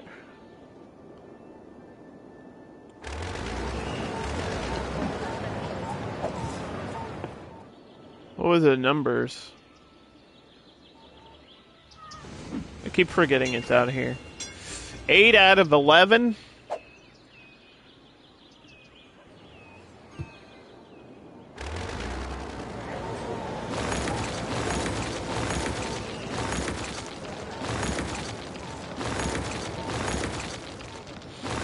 I think part of it for me is it's not just like I like spicy stuff. I also like really strong flavors.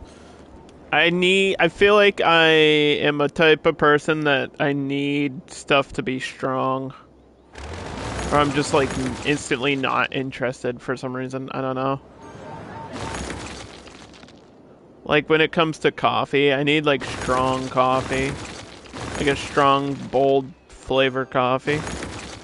It's like a big thing for me. Like whenever I eat food, it's gotta be good, dude. It's not that I'm like a picky eater. I just would prefer to have something that tastes really strong or really good. I don't know, like when I go out to eat and I order from like a restaurant, for example, I don't want like just something boring. I always try to get something interesting, or I try to get like whatever is the special thing. Like the manager's special, or like whatever the best thing there is. If I know that a certain place has like a really good item, that's what I'll order. Like there's a place here that has like a really good shrimp wrap. It's basically just grilled shrimp in a like a salad wrap basically, but it's so fucking good. And every time I go to that place, I get the same thing. And every time I go to the Thai place, I get the green curry, like the green spicy green Thai curry. The spicy green Thai curry. I get that like every time I go there because it's just so incredible every time.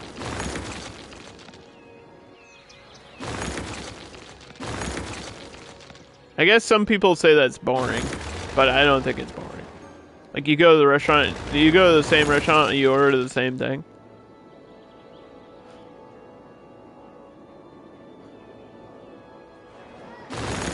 But it's like, man, I know it's good. And if it's good every time, it's like, why would I not? Why would I not order it? I know what to expect. I know it's going to be good. I don't mind trying new things. In fact, I love trying new shit. I like going to random places and trying like something brand new that I've never had before. And if I don't like it, I never eat it again. That's how I am. I've eaten a lot of weird shit. And you know what's crazy? All the weird, crazy food, like all the stuff you would think tastes terrible, 90% of it's not even that bad. Frog's legs taste like chicken. Escargot tastes like mushrooms. Sturgeon is really salty. I probably wouldn't get sturgeon again. But I've had like lynx, I've had elk, I've had ostrich, I've had I eat eel a lot, actually. Sometimes when I get sushi. I've had uni. I hate uni. Uni is one of the things that I hate, but I think it's just because it's so salty. And every time I've had it, it's super salty. It's sea urchin. It's just so salty. It tastes like the bottom of the ocean, and it just tastes like a teaspoon of salt. To me, that's not, like, good. And I'm not a picky person. I don't think it's just me. I think that is what it is. Like, if you are a person that likes stuff that's super salty or tastes like the bottom of the ocean, you'll probably love it. But for me, I'm just like, nah. But I've tried, like, literally every type of seafood you could probably think of or come up with. I've probably tried it. The only thing I've never ever had is pufferfish, obviously. It's so expensive, and, like, there's a chance you'll die if you eat it. Or, I don't think I've had cuttlefish, either. But I think cuttlefish is very similar to squid, from what I've heard. And it looks like a squid, it acts like a squid, it probably tastes exactly like calamari. But I don't think I've ever had cuttlefish. I've had squid, like, in a billion different ways. I've had octopus in, like, probably 5 different ways. Octopus is really good grilled. Takoyaki is bomb. I'm so glad, Dan, that I got to try takoyaki. I was talking about it with a lady the other day when she, like, ordered it in Yakuza. I remember playing Yakuza and getting takoyaki and being like, you know, there's a place near me that has it, and I never actually ate it. I've had octopus before, but I never specifically had takoyaki before that, and then I got to try it, and it was really good. I liked it a lot. I haven't had it since, though. But I might go to that place sometime soon and get it again.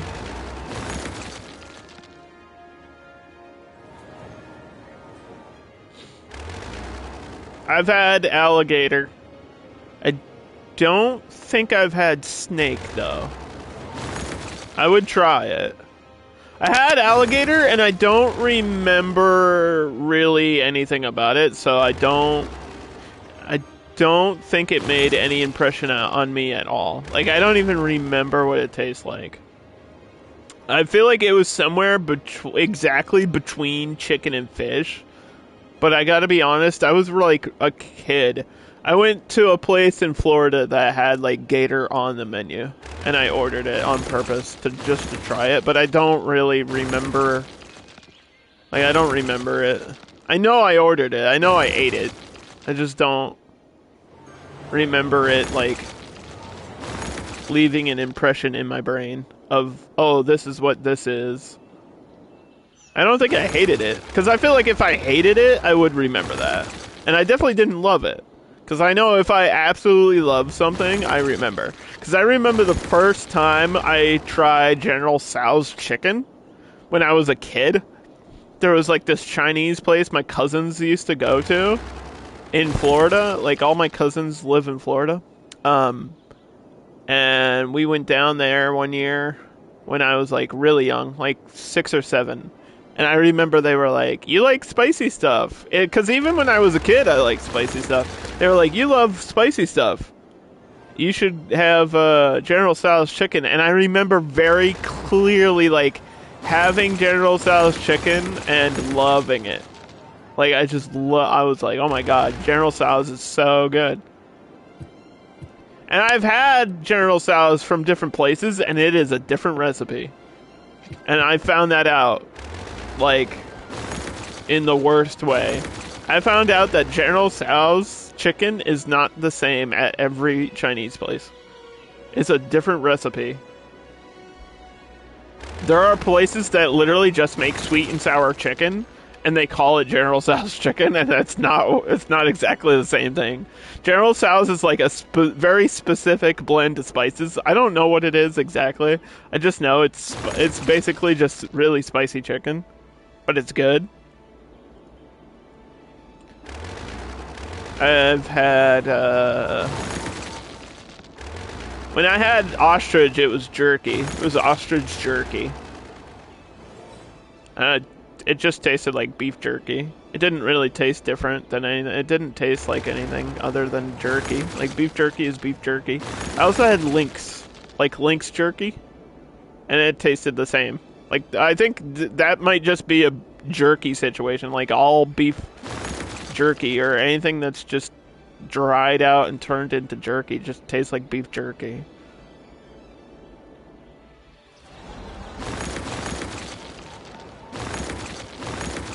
I like duck, but it's super expensive.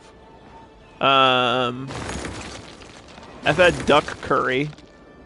I remember one year on my birthday, I went out and bought duck curry, like spicy duck curry. It was literally like $25 for like a bowl of duck curry.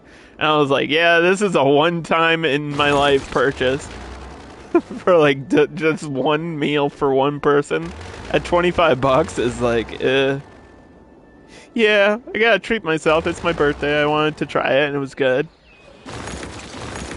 But I've had duck before. I'm Greek, so I eat lamb a lot.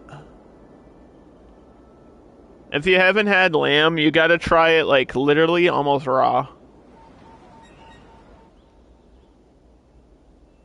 I know that sounds weird, but trust me. Lamb is better undercooked.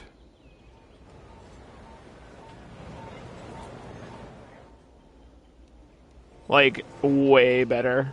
Overcooked lamb is just rough, dude.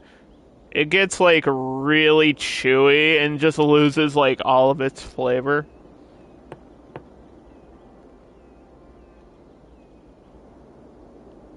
Whenever I make lamb, I always try to undercook it a little bit on purpose. It's just way better. It tastes way better.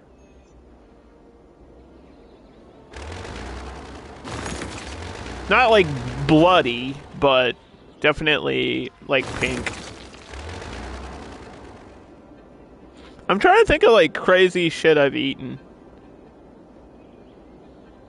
That's probably about the list though.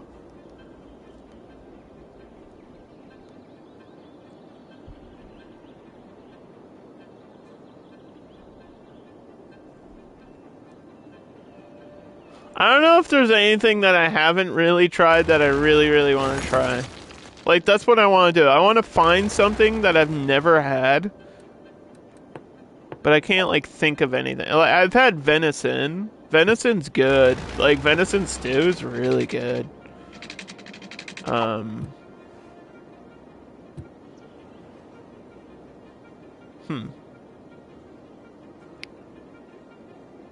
Yeah, being Greek, you eat a lot of lamb.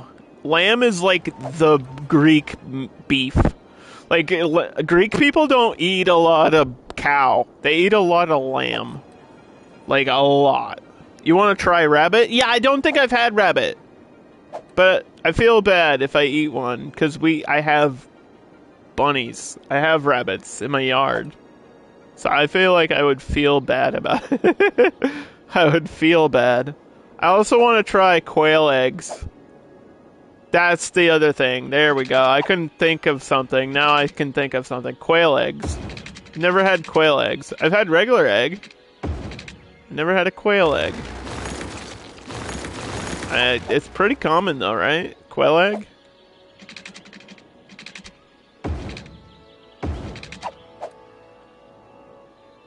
They're okay. Yeah, but at least I would get to try it. That's probably gonna be the end of that, right? And then this is just a separate area. Maybe a parallel on the edge here.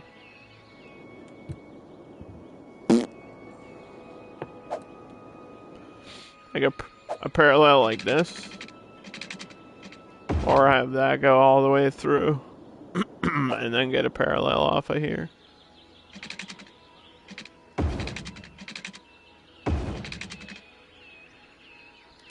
To find them at certain ethnic stores. Okay, I don't want to sound, I don't want to be that guy, Dan, but there's no such thing as an ethnic store in New Hampshire. Like, where I live, that's not... We don't have, like, Asian markets. We don't have, like, ethnic sections. That's not a thing. Like, we don't... it's just not a thing. When I go to a supermarket, there is, like... All the Indian food is just under... It's under the same section as, like, all the other food. Like, there's a spice section, and all the spices are there. Like, if you wanted to find something from a certain place, you could, but there's no such thing as an ethnic section. Stuff like higher-end stores, yeah, we don't have that in this state. We don't have, like, Whole Foods and... specialty markets. We don't have that. I'm sure there's probably one in Boston, but that's kind of going out of my way just to get groceries. It's not really worth driving through traffic just to go grocery shopping for like one thing. Like, oh, let me go get a quail egg. You know what I mean? I'd rather just order a quail egg somehow, but we don't really have DoorDash or anything like that either.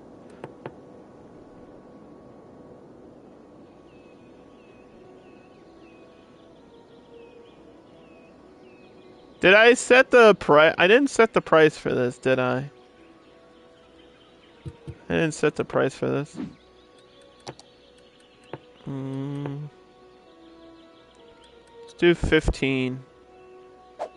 It's already making more money than this one.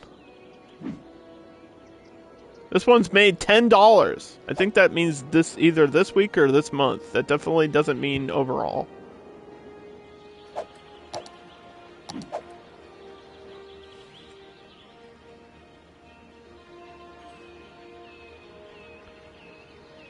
You've had the 1,000-year egg. Okay, serious question. Why? See, I wouldn't do that, though. That's, like, something I wouldn't do. Because, like, why would you do it? First of all, it's not actually 1,000 years old. Second of all, it is literally just a rotten egg, man. Like, I don't want to eat something gross just because, ew, it's gross. Like, I don't want to. Why would you do that? Just to do it? Just to say that you did? Because to me, I could just lie to you and say that I did it, and now I don't have to do it.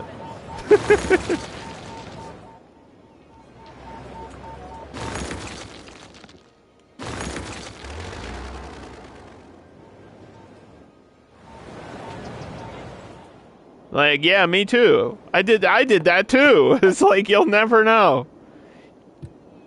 Like, I don't want to eat something gross. Like, what's the Balut? How do you say it? What's the one with the actual, like, baby bird in it?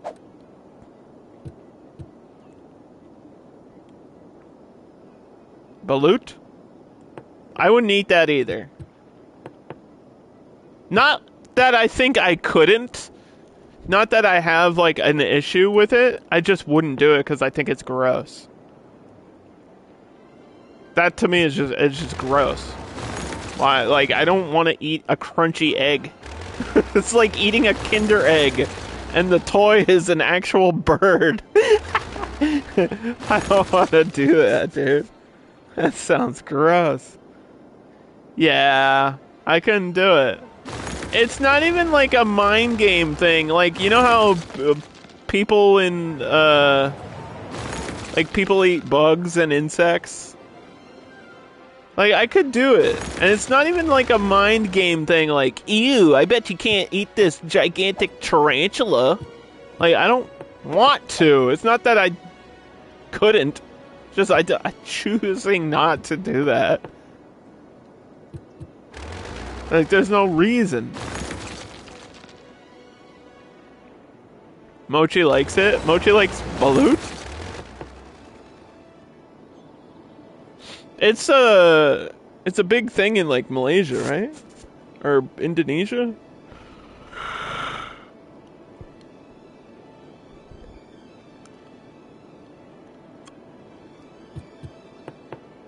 I'm sure there's people that like it.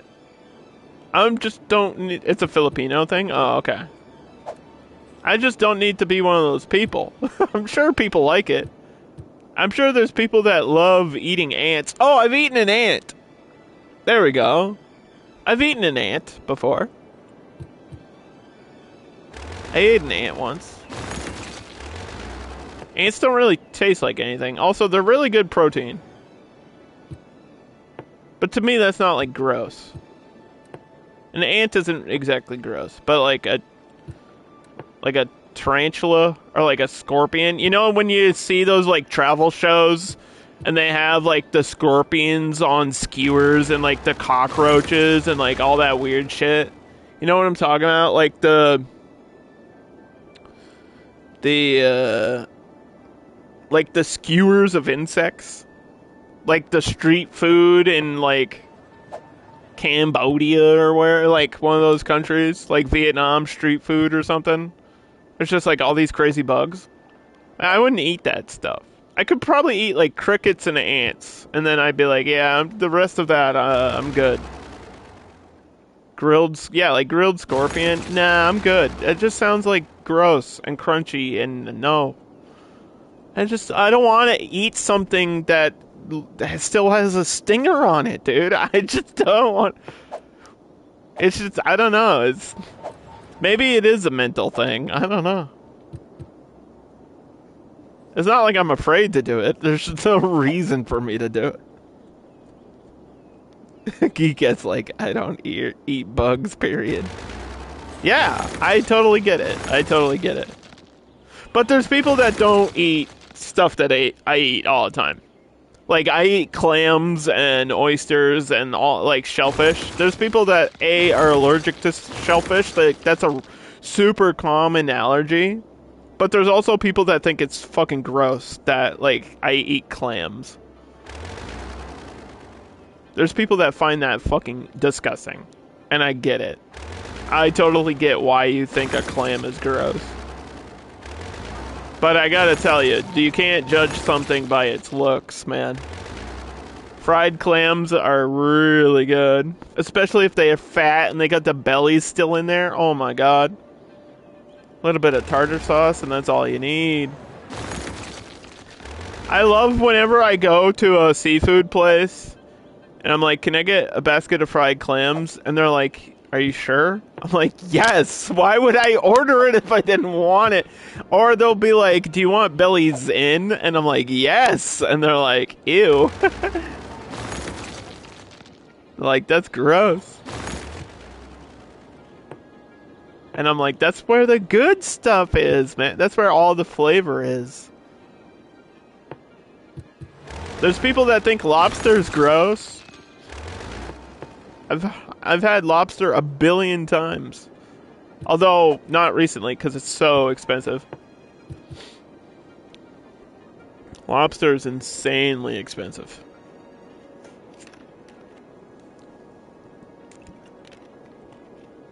Little bit of butter, man. You just crack it open, dip it in. Oh my god. Crab meat. I like crab more than I like lobster, which I guess is like a sin in New England.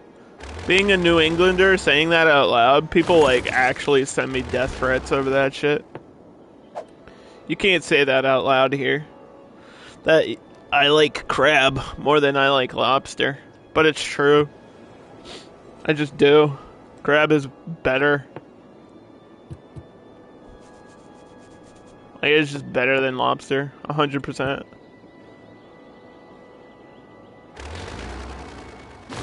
You love shellfish? How do you feel about scallops? Scallops. I know people that hate scallops. My mom can't eat them. My mom... What's funny is... I've been to a seafood restaurant with my mom, and she, like, actually gets nauseous if I order scallops. She can't be near it at all. She gets, like, actually nauseous. It's funny. So I do it on purpose.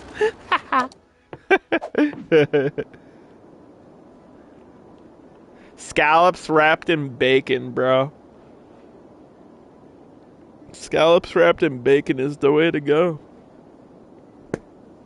I don't know how people can hate them. They're literally just, like, rubber. Can't even hate on it. Okay, I got a water shortage here. It's kind of interesting. Randomly. Oop. Is that...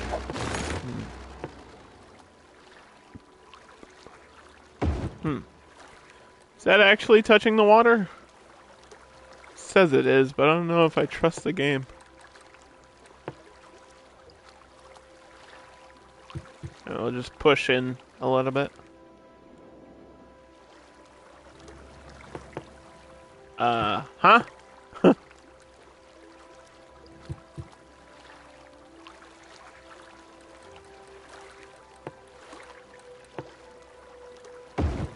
Excuse me?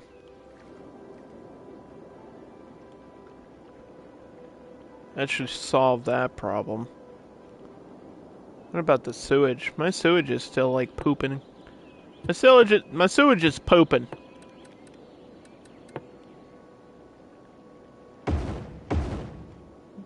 Double up on those.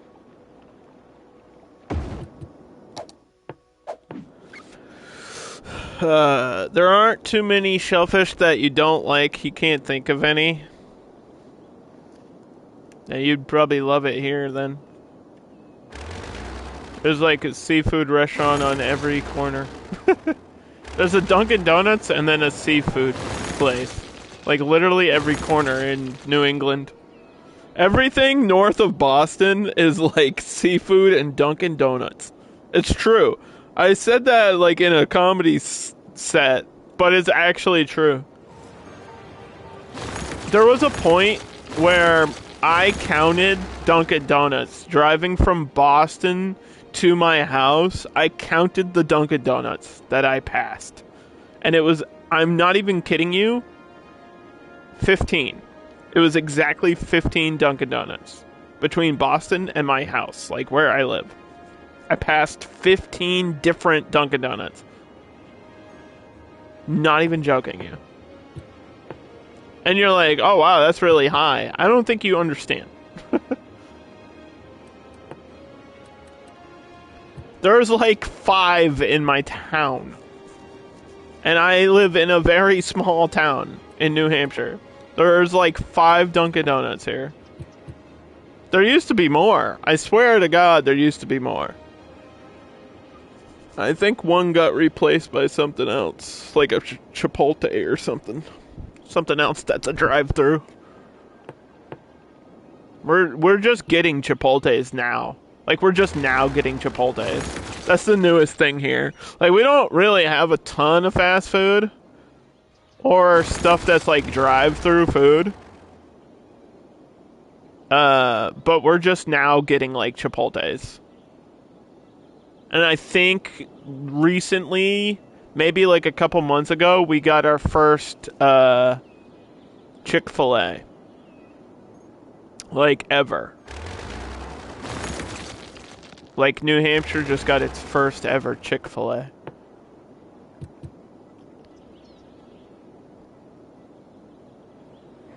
I drove past it. Like, I know exactly where it is.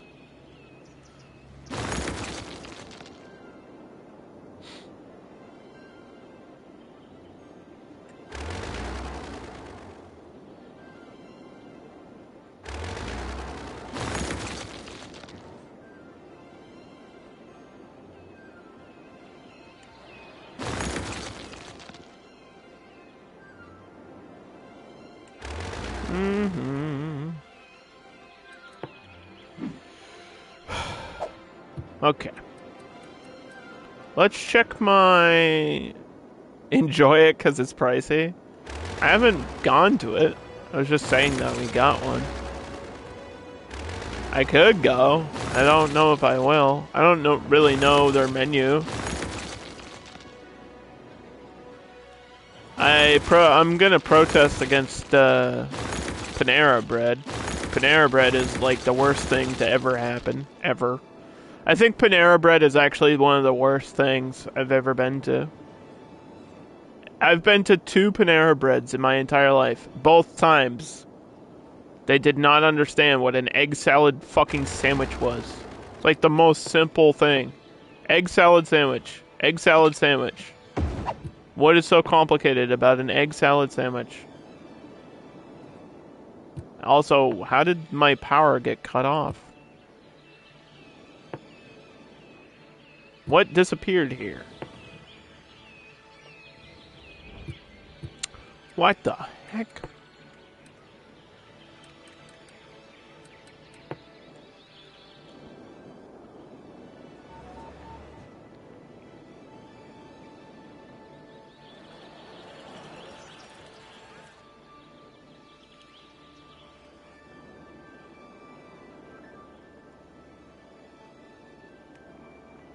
Well, I don't have my skyscraper DLC, so... Guess I could put this here.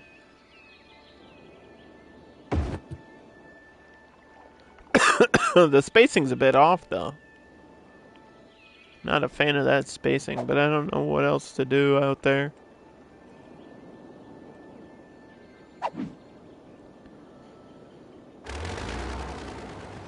Are we just gonna talk about food for the next 2 hours? I don't really know what else to talk about. I'm just kind of building a city. I don't know what you want me to say.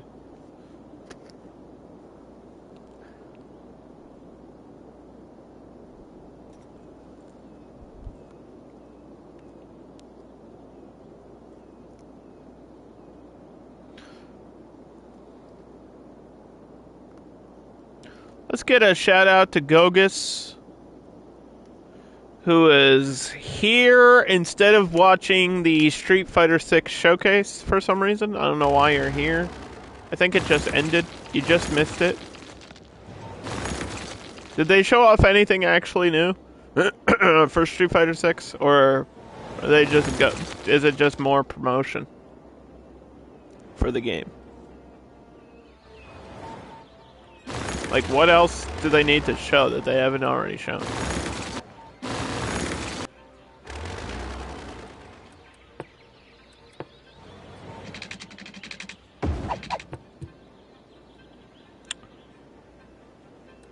You just woke up and hung out here? Okay, I appreciate that.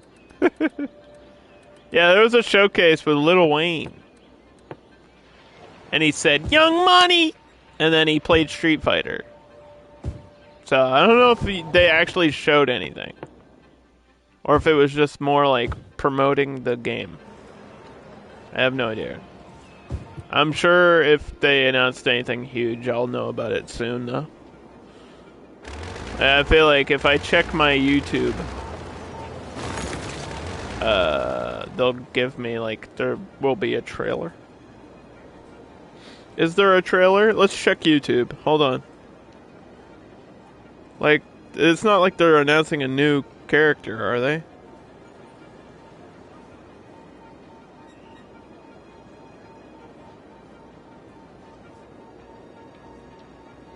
Yeah, I don't... no.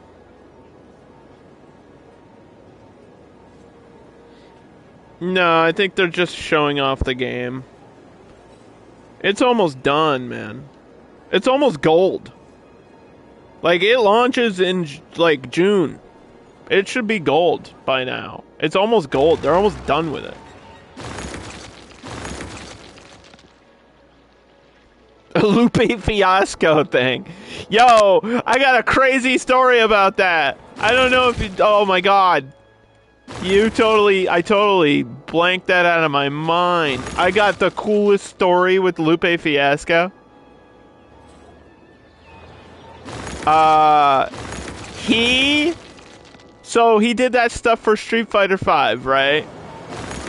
After that event happened, not even joking, bro, he challenged a bunch of people to, like, other fighting games. He thought he was, like, the top gamer in the world. He was like, I'll fight anybody in any game ever. And I literally, I'm not even making this up, I swear. It's gotta be in my Twitter history somewhere. I actually tweeted at him and responded to that open challenge. And I was like, play MKX against me, bro. I was maining Leatherface at the time, too. It was like right after that combat pack came out. It was like Street Fighter V World Tour or something. It was like early Street Fighter V. It's like that was like one of the first things, dude. Oh my god, Dan. That was so crazy. Everybody watching it knew it was rigged. I feel like it was 99% rigged. I feel like at one point, Justin Wong probably just like was told to lose. Like, he started playing, and then they were like, no, you gotta lose. And he was like, why? It was probably like, wait, what? I don't know if Justin Wong was, like, 100% in on it, or if they told him, like, right before it started. Like, hey, man, you gotta throw the game. It's like, what? Oh, by the way, we need Lupe Fiasco to win. Why would they do that? Like, why? Why would they do that? That's the thing, too. I always thought in my head, like, I think it was rigged, but I also want to know, like, what would be the point? You're just showing off the game. Who cares who wins? What? It was like to show off who wins. It was Daiga? Oh, it was Daiga. I thought he played Justin Wong. Or was that a different event? He definitely played against Justin Wong at some point. It might have been a different event, or it might have been the same event, and maybe he fought both of them. Or maybe I'm remembering it wrong.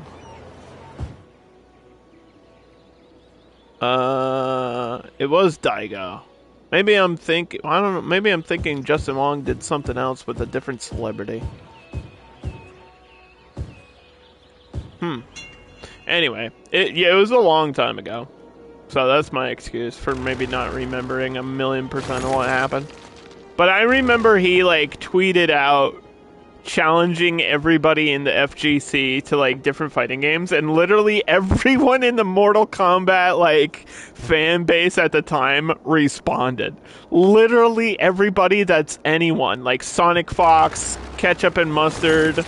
I know, I was, like, competing in Final Round at the time, so I was, like, at my best. Like, literally at my actual competitive best that I've ever been in my life, and the best I'll probably ever be in any fighting game ever, was MKX at that point. And I was, like, actually in Final Round. I placed 16th. I was top 16. I placed exactly at 16th as Leatherface. I fought Sonic Fox at that event, too. I beat him in a round as Leatherface. But, I mean, I gotta say, I think it's because Leatherface was brand new at the time. I don't think it had anything to do with me being really good. I think Leatherface just came out and nobody really knew the matchup that well. Because he has a high-low that is gross. It's like a 5-frame high-low, man. It's fucking crazy. It's so fast.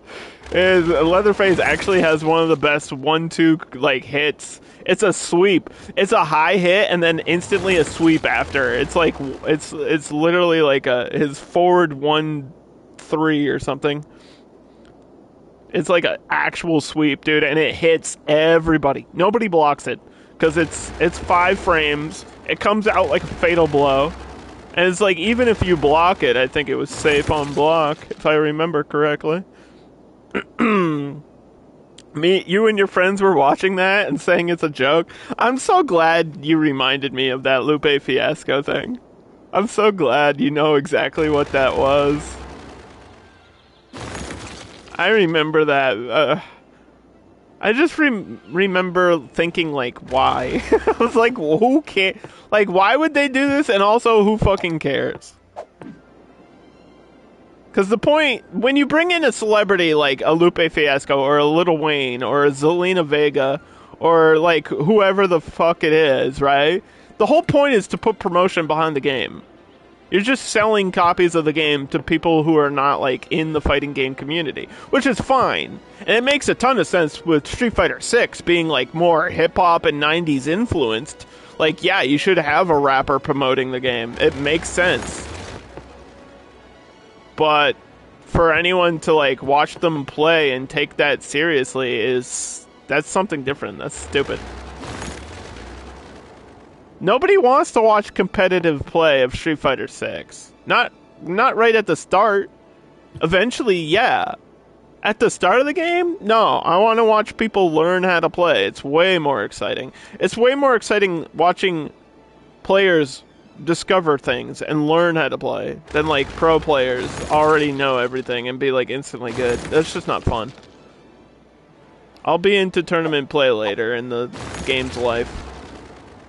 Like give the game like 3 months or something, and then I'll be ready to watch like competitive play. That's how I am with fighting games though. Regardless of what the fighting game is, I think you gotta let the game breathe a little bit before you have like serious tournaments. Like if a game just came out and it went to EVO, I don't think it would perform very well. I think you have to give people like time to learn the game. The commentators just talking shit. I don't really pay much attention to commentators.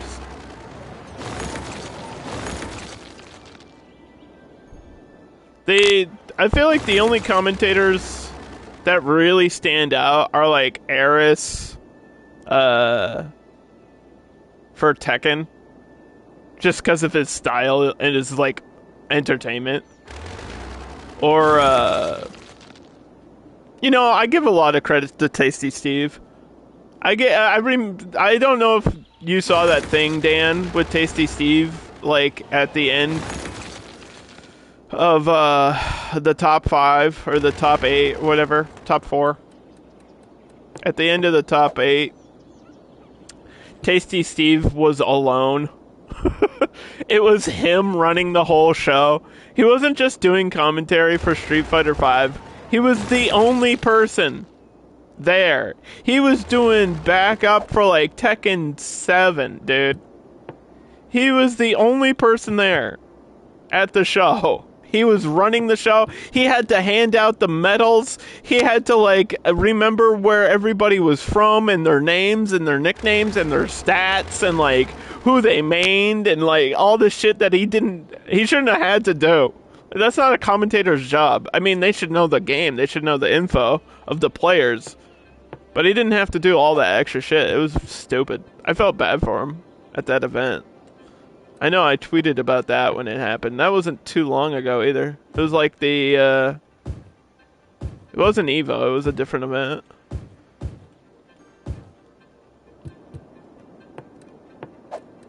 I'm gonna make this an office area. Here we go.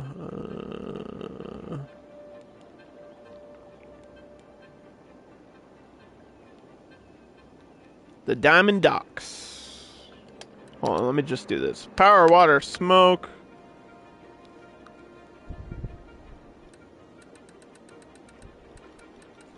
Free Wi-Fi. Sax rays for offices. There's no real specialty, like, city planning for offices. I guess special, like, industry space might work on it. Sometimes I do put this on, but I don't think I need it. I don't think I need it here. Also, you could do this one, Industry 4.0, but you need high-level education for that to work. And I don't think my education numbers are that great right now. I need another school.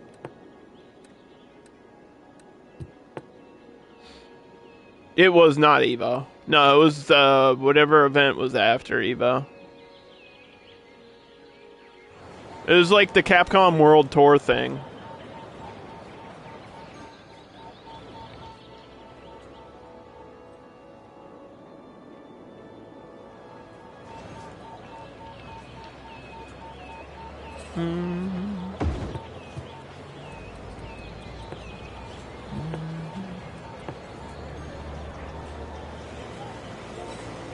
He did commentator for Street Fighter V and Tekken 7, and he was the only one there. It was like nobody. I couldn't believe it. I was like, wait, what? He was confused too. He was like, hey, what placement is this person in? And nobody would like tell him. Like, he didn't know. He was like, did you place 8th or 7th? Like, he didn't know like where somebody placed. It's not really his job to know that. It's just his job to commentate the match.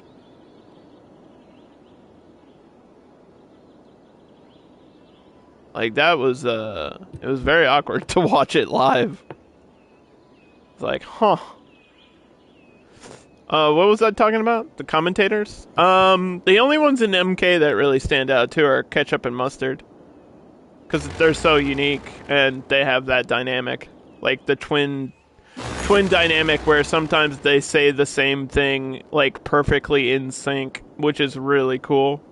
That's just a really cool like commentary duo, and I'm glad MK has that. I don't think anybody else in the MK commentary scene is really that crazy though. Like for Tekken, it's Eris.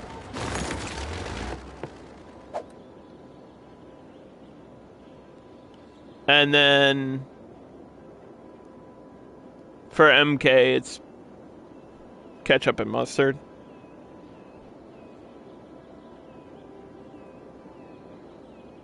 And they still have like Tom Brady do commentary. Not the football player, but the other one. The other Tom Brady. They still have him do commentary, which is crazy because he got caught cheating. Like at the game. So long ago. There was this big controversy in the FGC a long time ago where somebody paid Tom Brady, the player, he's a Sub-Zero main. Somebody paid him to show up at a tournament and like 1v1 them in a 1st to 10 or something. And he like took the money and then didn't show up. What an asshole, dude. Like somebody actually forwarded him like money through Cash App or something. I'll never forget that. I'll always remember that shit. I'm so glad I get to be a part of the FGC and know this shit. Because it's...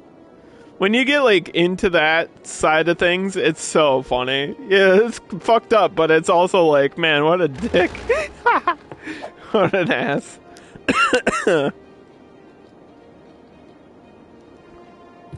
Somebody was like, you can't beat me in a 1st to 10, and he was like, oh yeah? Pay me and I'll show up. And they did, and he didn't show up.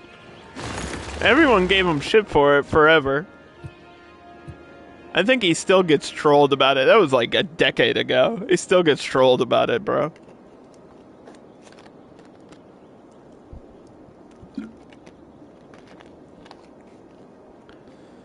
I feel like he got banned from a tournament or something too because of it.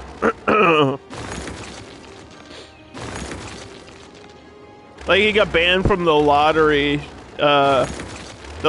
event because they didn't want people betting money for him. They didn't want people giving him money. So the way the lottery event works is basically, I think you can do it with any fighting game. I don't think it has to be Mortal Kombat. It could be any fighting game. Basically, people, a bunch of pro players compete, but they have to put up their own money to pick a character. So, for example, it'll be like, they'll like roll a randomizer and it'll pick a character, and you can bet money on that character to get that character. So, like, for example, Chun-Li, and then they'll be like $50, and they bet $50 to play as Chun-Li for the game, and they can't switch off of that character. Like you pay for the character, you have to play the character. You don't get a secondary, you get one character. So if you're a Chun-Li main, you call for Chun-Li. Like, that's the best way I can explain what a lottery tournament is. And then the winner of the tournament gets the pot. Like, so whatever the total that everyone put in, the winner of the tournament gets the total pot. It's good money, too. It actually ended up being, like, more than most actual tournaments. Like, more than most majors, because people, like, put in crazy money. I remember Sonic Fox paid, like, $20,000 for Cassie Cage at one event. Because he was maining Cassie Cage at the time. They were like, Cassie Cage, 20,000. Everybody's like, Jesus, okay. You could have said $20, man. It's like, she's good, but she's not that good. That is crazy. She's good, but she's not like S tier. You should have been betting on like Cetrion or Liu Kang.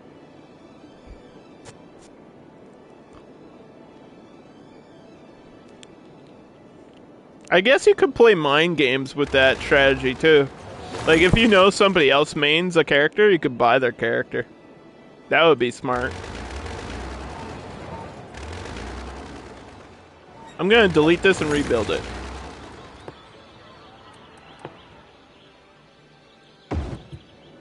Haha!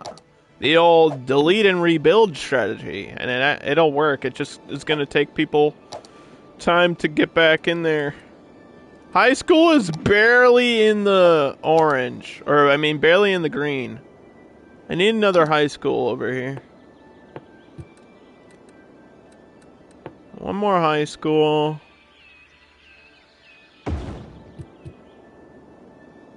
Okay. Alright, we're getting buildings in here.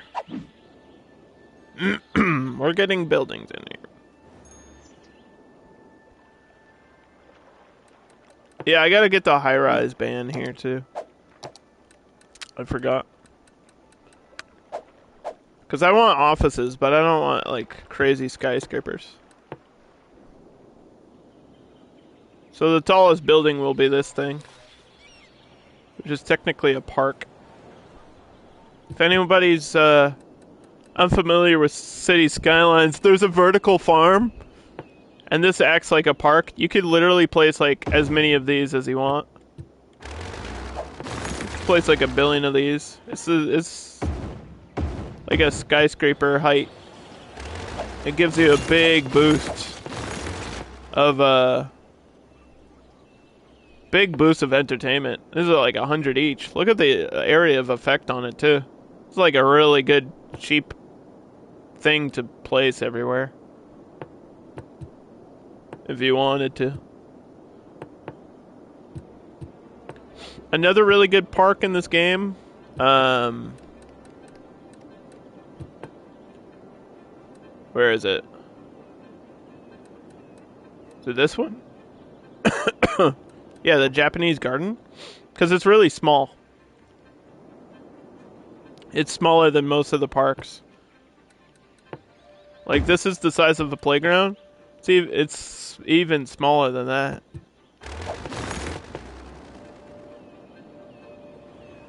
So if you like have this area of leisure where it's kind of red over here, I could just put this down. And then now that takes care of the problem. Without wasting a ton of space where I don't want a playground.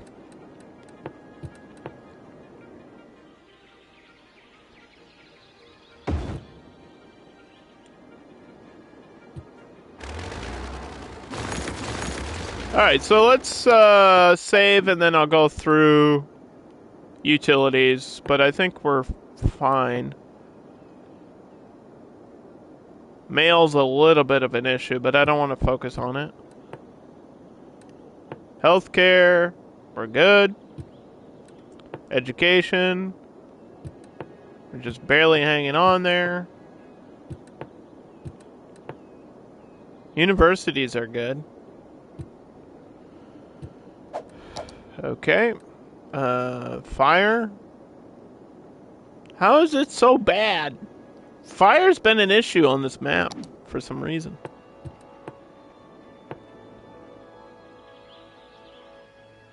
I set fire to the rain.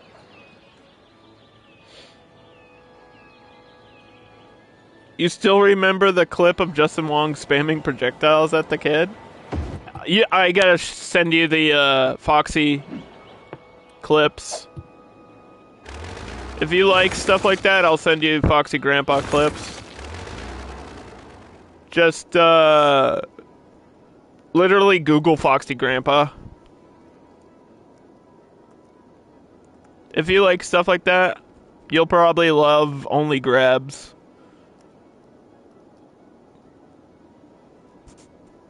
Foxy Grandpa, or just search Only Grabs.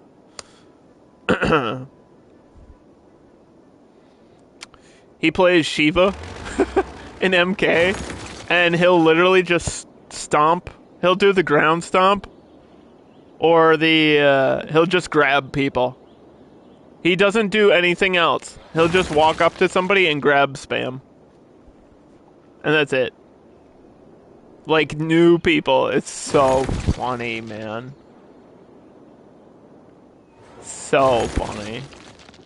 I mean, I do it. When I play and I run into somebody that has no idea how to play, I do it.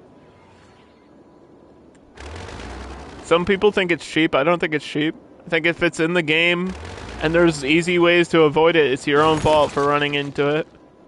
Like, if you get spammed out, it's your own fault. I've always felt that way. Sure, some things are cheaper than others. I would agree with that.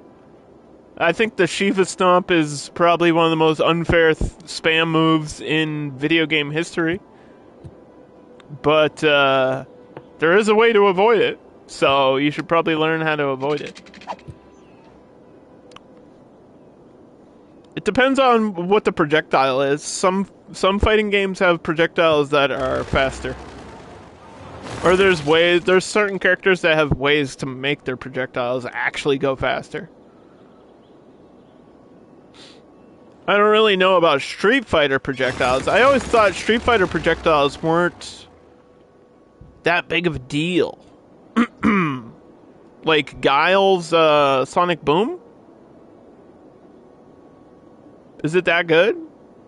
Who has the best projectiles in Street Fighter? Dalsum? Dalsum with the fireball? Or, what's her name? Lisa? She's got like that electric thing that like puts you in a stun state. That's a projectile, right?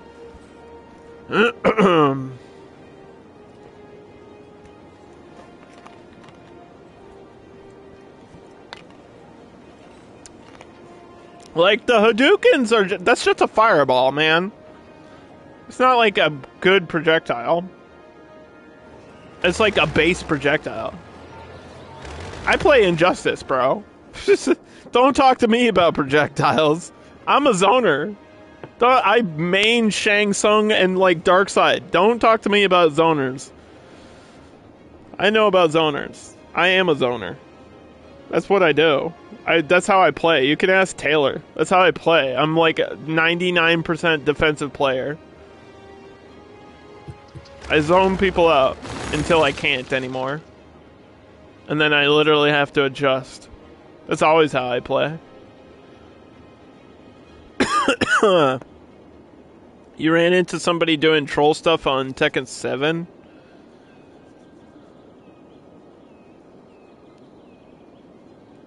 Well, that happens in every video game. Not even like a fighting game thing. If somebody can find like a cheap exploit in any video game, they'll do it immediately. That's just how people are. Are all my notifications are gone right now? No filter. No bullshit. All my notifications are actually gone. Look. I'm gonna pause the game. There's not a single issue on my map right now. Look. There's no filters on. Nothing. This is actual real gameplay. There is not a single issue in my city. You know how unheard of that is? Quick, take a photo. Quick, take a photo. There's not a single issue in my city. Not one person is unemployed right now. As of this second, right now. Not one person. There's not one business looking for employers. Or looking for employees, I mean. That's nuts. This is like actually insane. It's really rare to see this in City Skylines. I'm not even that, Oh, and there it is. There's one. There's one right there. Delete it. Okay, now, there's no issue. Damn it, no! Get out of here! Okay, no! They're gonna start popping in now. No! Something's on fire! Shit! No! No! Why? I don't even see the flames. I don't even see the flames. Oh, shit. See, I can't delete this issue. God damn it. Where's the fire department? Hello?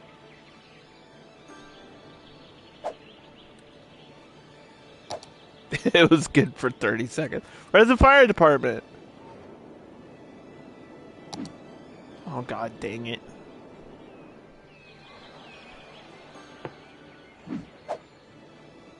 I just built one right here.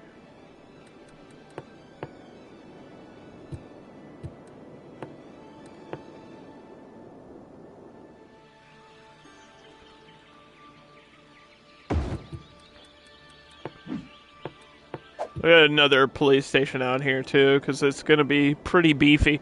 My population has doubled, by the way. We're at 23.8.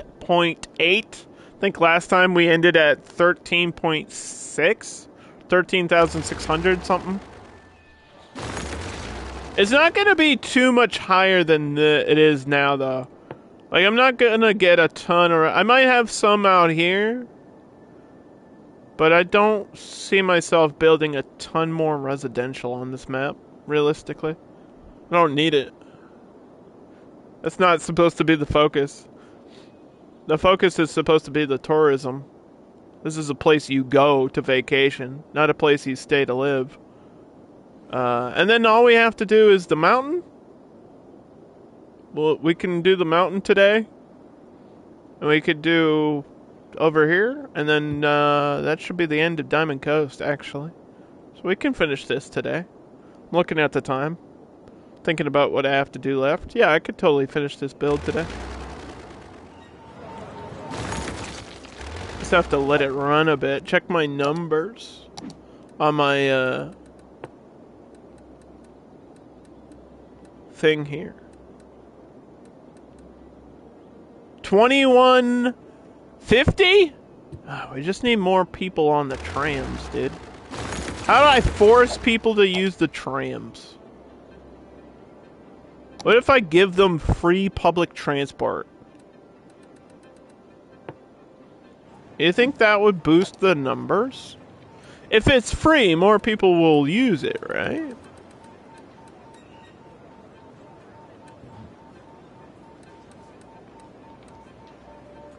Increase use of public transportation, but no income. What do we care about? Do we care about the income, or do we care about getting this building unlocked? Care about getting the building unlocked. I'll just turn that on. The trams don't go over here, so that doesn't need it.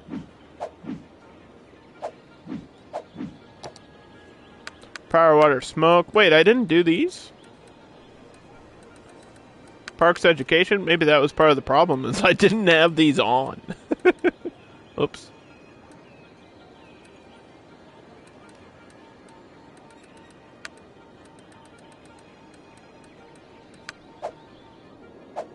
I didn't have policies on.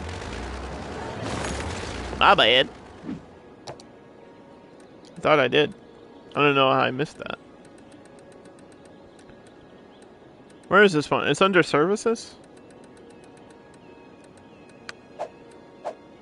Okay. Do I need it here, though? I don't think so.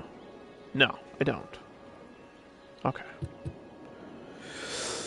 Guile's Sonic Boom is good if you can get the charge timing down. Do you have to charge it, or is the charge for a different Sonic Boom? I thought the charge was for a double. Or is the double like a V trigger thing? Is it a V skill thing? I don't really know. I never played Guile. I played Nash. Nash had like a Sonic Boom type projectile, but it was just a base projectile. He couldn't like enhance it or throw it twice or anything. When I played Nash. He might be different now. But I mained Nash. I think you forget that, maybe. Nash was my character. Nash was my main, and then, played a little bit of Cammy and a little bit of Rashido. Like a little bit of Rashid and a little bit of Cammy.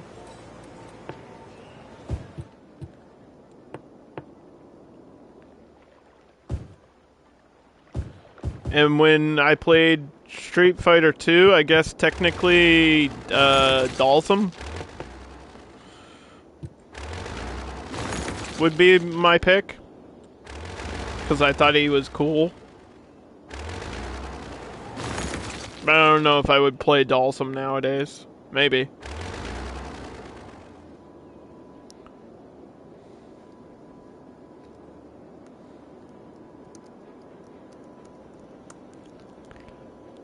Quarter circle forward is Nash. Yeah, it's quarter circle forward, but I don't. Like I was saying, I don't remember it being like a charge tool, or like I don't remember it being attached to a skill. Dan, for Nash.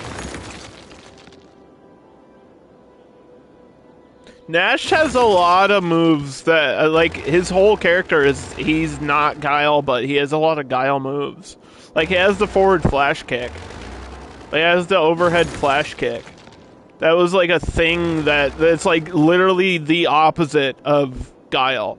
Whereas, like, the backflip flash kick, Nash literally has a forward flip. It's literally the opposite. It's the same move, but the opposite direction. That was, like, the purpose of Nash. Was to be, like, Guile, but not Guile.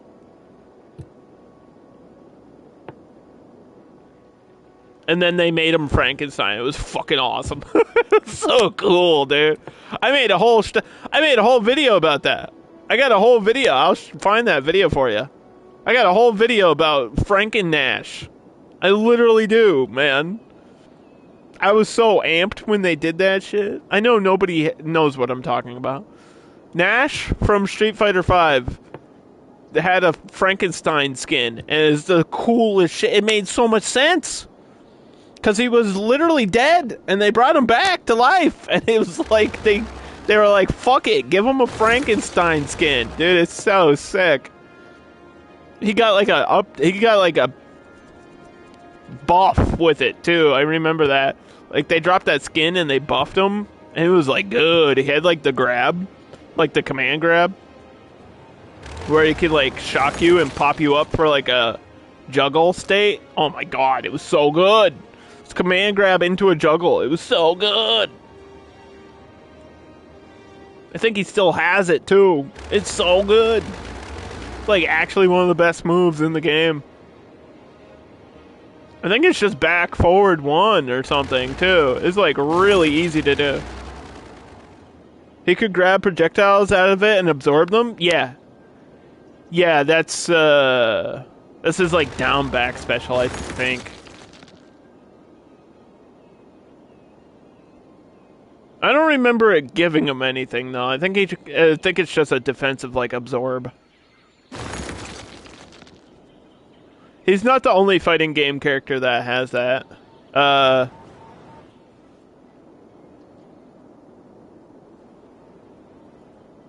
feel like Melina had something like that in MK9, like a projectile absorb. I'm pretty sure it was Melina. Maybe it was Katana. One of the two had that, like, same idea, where they just absorb a projectile. Kenshi had a reflect, where you could literally just reflect a projectile off of the sword and then hit them back with it. I think a reflect is better than an absorb. Unless the absorb gives you something. Like, if the absorb gives you, like, stamina or meter, then it's probably really good. Other than that, I'd rather have a reflect than an absorb.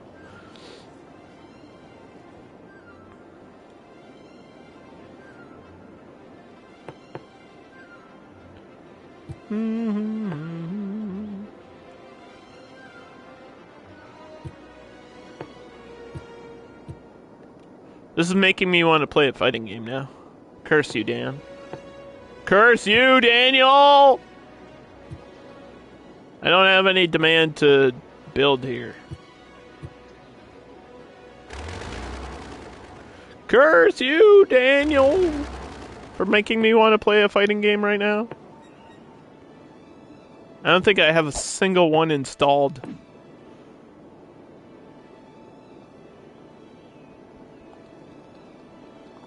Kind of waiting for the summer. Hit a 5-frame startup? Yeah, that's crazy. That's really good. Anything below 9 is good.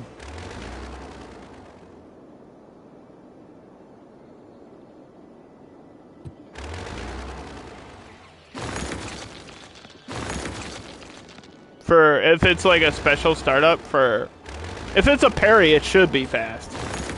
But if it's not a parry, anything that's like 5 or 6 is really good, yeah.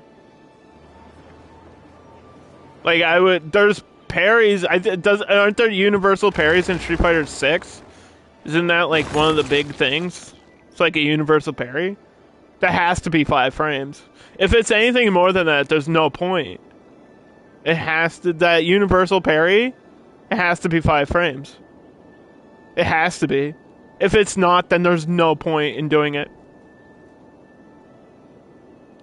It has to be something that you have to be aware of and afraid of. It's the whole reason why fatal blows are 5 frames. Because 5 frames is the exact amount of time that you have to see it and react. Anything under 5 frames is almost impossible to react to with lag. Or with, like, screen delay. It's literally impossible. The human mind and eye cannot do it, dude. Like, actually can't do it.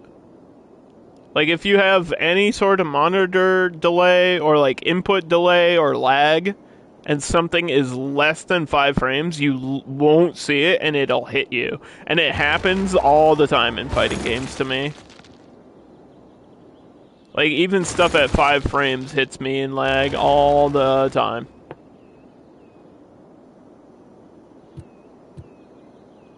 You can hold the basic parry. For Universal, you can hold it? Wait, what? For free? Like Scarlet style? Oh, fuck. Oh, fuck. Like Scarlet parry? You could just hold it and stance? Is it idle stance, or do they have a parry stance? Because Scarlet has the best parry in fighting games I've ever seen, period. Scarlet in Mortal Kombat 11 has literally the best parry I've ever seen in any fighting game ever. And it's not even close. Because her idle animation, like when she's standing still, looks almost exactly like her parry stance.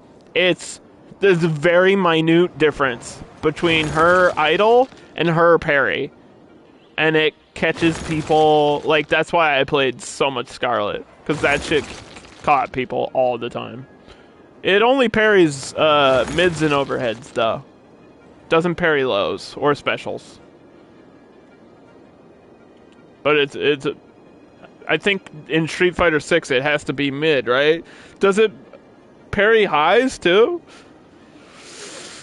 Is it just like a mid parry or is it an all around parry? Like, there's no way it's a low parry, right? That's not a thing. Imagine a universal low parry. That would be crazy. They should, because why not?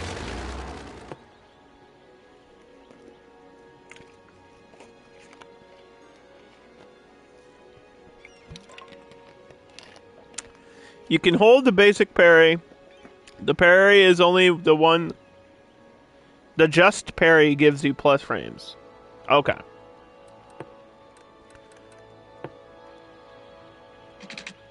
The just parry uses the drive meter or the regular parry? If the regular parry uses meter, then that's not a problem. I'd say that's fair. That's okay. Because then it maybe makes it so it's not like spammed a million times. I think parry will be really strong at the beginning of the game. I feel like I'm not the only person that's said that out loud, though. I'm sure everybody feels the same way. If you know anything about fighting games, the parry, universal parry, will be used in every round ever for like the first month of Street Fighter. Like, literally everybody will use the shit out of it. Everybody. And then people will expect it, and then it won't be used as much after that. It'll become like more and more rare to see, which is cool. That's what makes the universal stuff cool.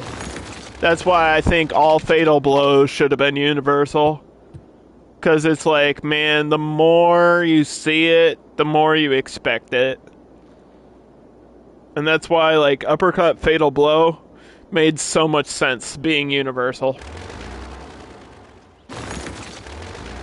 Like, if you get caught by an uppercut after you whiff, absolutely, you should be punished for it. 1,000,000%. Every time.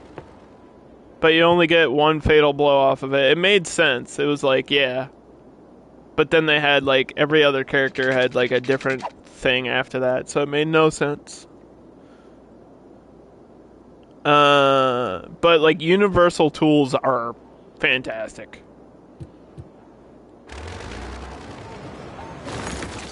Like, everybody should have an overhead. Everybody. Doesn't have to be a knockdown. Doesn't even have to be into juggle. Every character should have an overhead. Every character. That's my stance. Every character in every fighting game ever should have at least one overhead. Doesn't even have to be good. Could literally be like a 9, like, plus frames. It could literally be like -15 on startup. It could literally take you like 20 years to, or plus 15, you know what I meant. It could literally be the worst tool ever.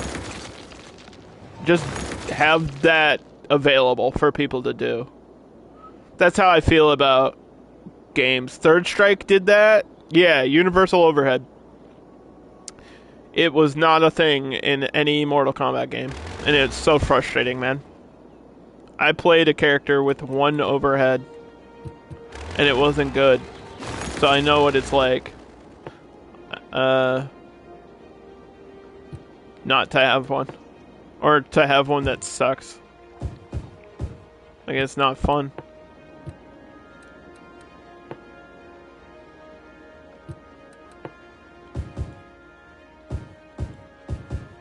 I think this should be dark blue or offices right here.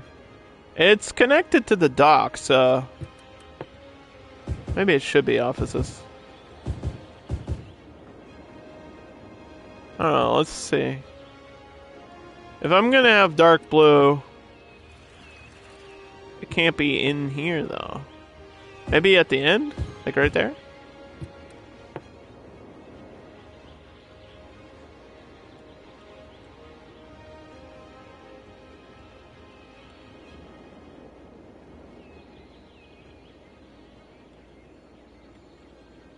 Let's see.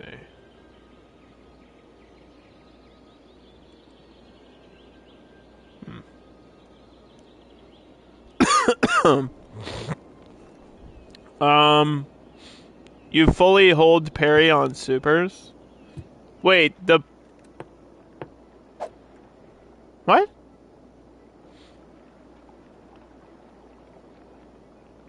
You can parry supers for free? Or, no, you said it cost meter. Wait, you can parry supers?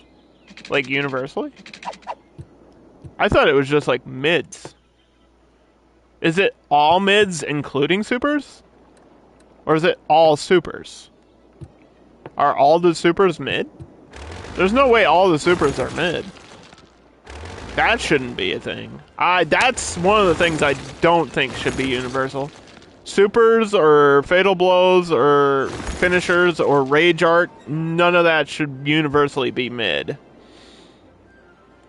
Like, some should, but not all of them. That would be stupid. That makes it dumb.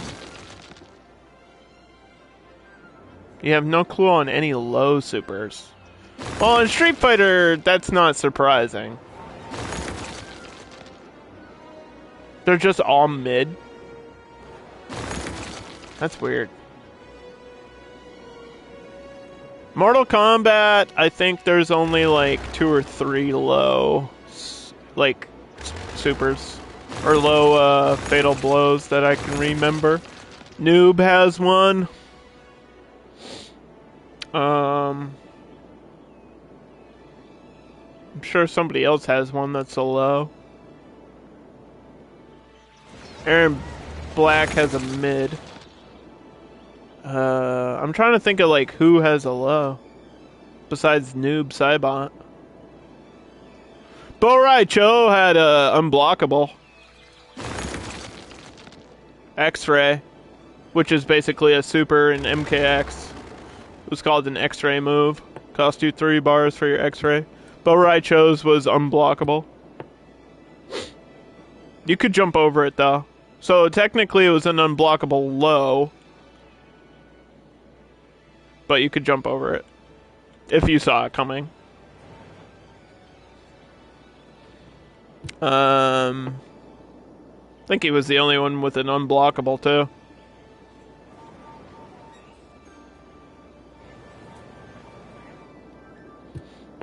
Terminator has an overhead. Who else has a low? There has to be another character that has a low, like, fatal blow in Mortal Kombat. I just can't think of it. I know there's another one. There has to be. There literally has to be another one. I just can't think of who it would be. Spawns is an anti-air. Devora's is an anti-air. Cassie Cage has a jumping super. Like, she has to jump up in the air to do it.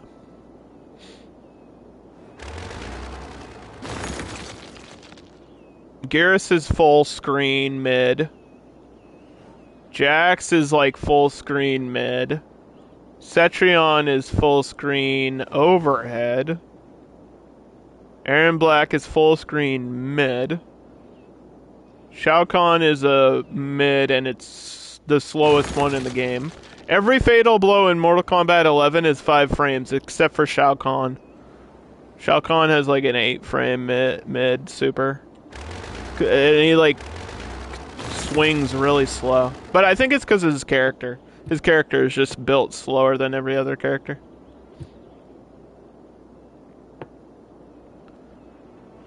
I didn't really use it that much anyway. Because you don't need it. That's probably why. Because he doesn't need it. That's probably why his was like worse. Because they were like, he doesn't really need one. Because he's doing that damage at a base combo anyway. I don't know. I think low supers are cool though. Especially if you can like proxy, if you can like proxy somebody into it or like Oki with it or something, then low supers are super sick, dude.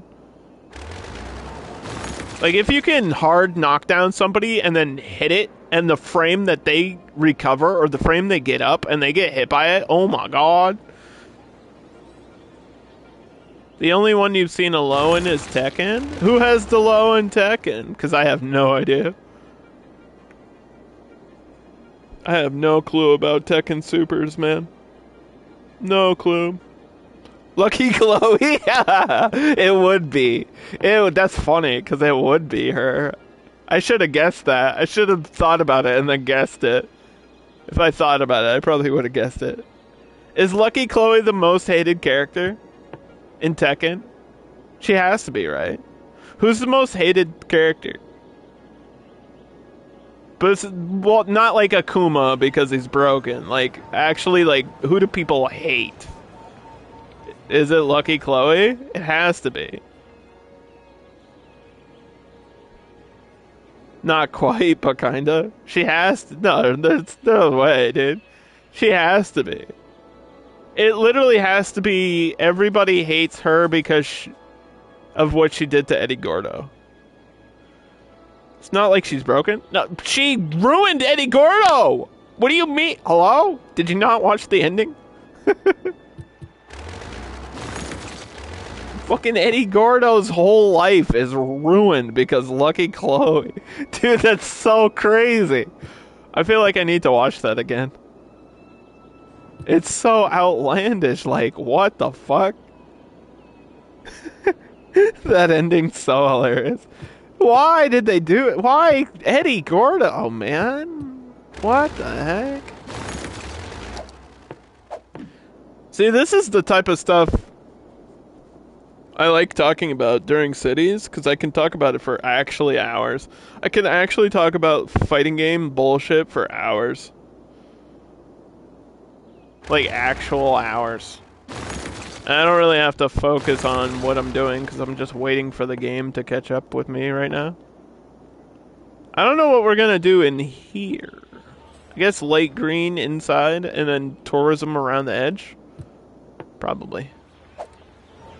That sounds good.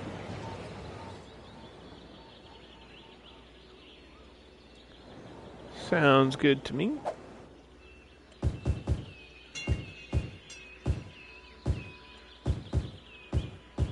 Let's get that light green, baby. Give me the light. Turn on the light for me, baby. Sorry, what?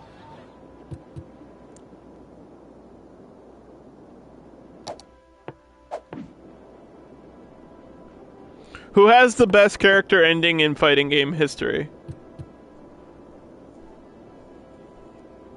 Who has the best ending? Like, character ending in fighting games. Who has the best one? Is that it? Is it the Lucky Chloe Eddie Gordo one? That might be up there. That's gotta be up there for, like, what the fuck moments. Character ending. Like, who else has a crazy character ending? Shang Tsung's in MK11 is fucking nutty too. Like, it's like, holy shit. It's like, holy shit. Bro, he fucks shit up at the end of that. Like, his character, like, not the end of the game. His own character ending. Like, when you do the towers and stuff, Shang Tsung literally goes back in time and, like, bangs. I'm not making this up. It sounds like I'm making this up. He literally goes back in time and bangs Liu Kang's mom. I'm not even making it up. I wish I was. I'm not. He literally does, like, the Reddit meme, like, if I could go back in time and this is what I could do to get rid of Liu Kang forever. That's literally what he does.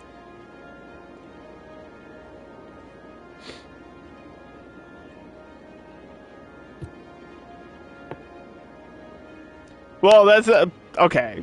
Maybe not, but he definitely does get married to her. He goes back in time and gets married to, like, Liu Kang's mom, and then he gets the Brotherhood of Shadow back together, which is what everybody wants. And he resurrects a bunch of people like Kintaro and Quan Chi and, like, all the people that are dead. All the worst people that could be resurrected, he goes back and resurrects them. As, like, slaves to his, like, I guess he gets mind powers, which is kind of more of an Ermac thing than a Shang Tsung thing, but whatever.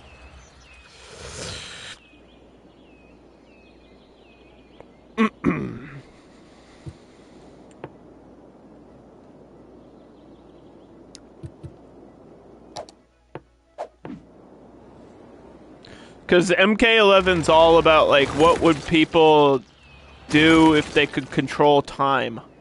Because, like, in the character tower, you beat Chronica at the end, and then you get her power, or you get her, like, the helmet thing, and then you can, like, wind back the clock and, like, do what you want with time. So a lot of them go back and, like, bring people back that died, or they go and they, like, try to save the world, or, like, try to stop the evil from ever happening, and Liu Kang, I think, is the... Liu Kang and Kung Lao are, like, the only ones that go into the future. I feel like everybody else goes into the past. Literally every other character goes into the past. Liu Kang goes into the future and then he goes back into the past. But that's like the game ending, not his... In his character ending, he goes into the future. I forget what he does, though. He does something. He, like, becomes the next Raiden or something. I don't know. I don't know what he's doing in the future, man. Why would you want to go into the future? If you could control time, everyone would go into the past and, like, undo their mistakes or try to avoid embarrassment, which is what I think I would do. I wouldn't even, like, try to correct my mistakes. I would try to avoid, like, certain embarrassing moments. Like, that's what I would change in my past.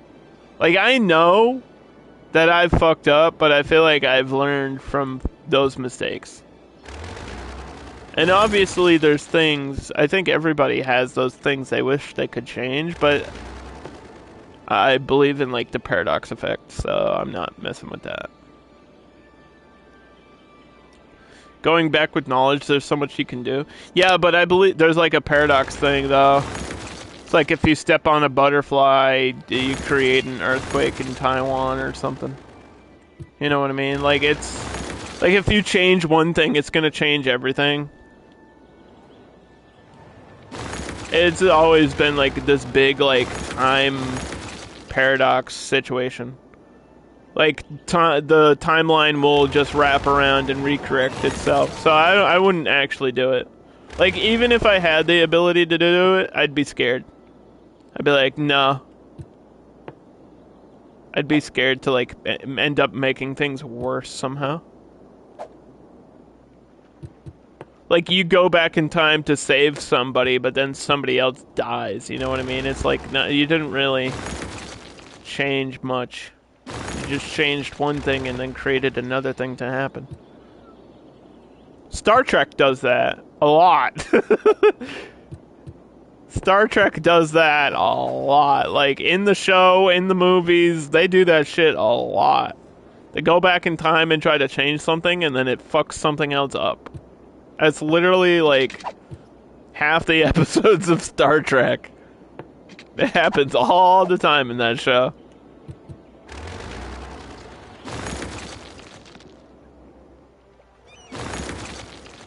Whereas Quantum Leap, they just ignore that shit completely. And that's the whole point of Quantum Leap, is, like, changing things in the past.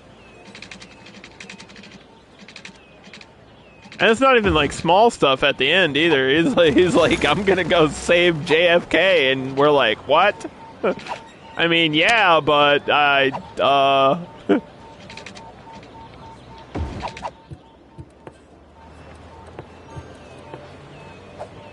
don't know, Scott Bakula. That sounds like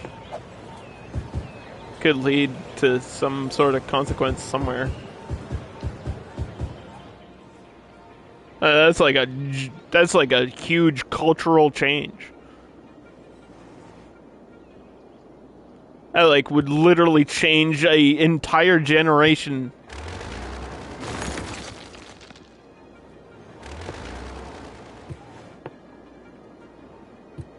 I get it. But geez. One of the coolest episodes of Quantum Leap is one about UFOs. There's like a UFO sighting. He like leaps into somebody that experiences a UFO sighting. It's such a cool episode. It's such a cool episode, dude. Cause he's like from the future and they like know about aliens.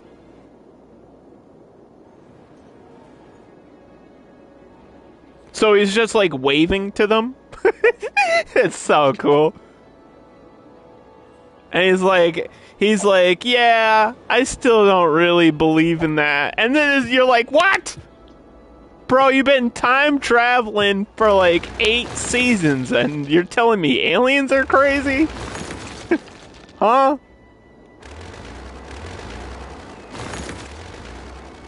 What the heck?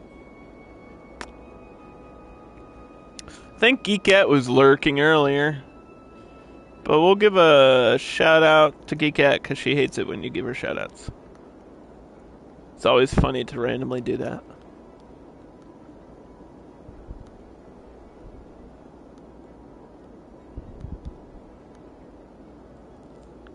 She was playing the new House Flipper DLC. I think they just got a bunch. Didn't House Flipper just get a bunch of DLCs and updates? It's got a bunch of stuff on there. Like they got a farm update or DLC or something too.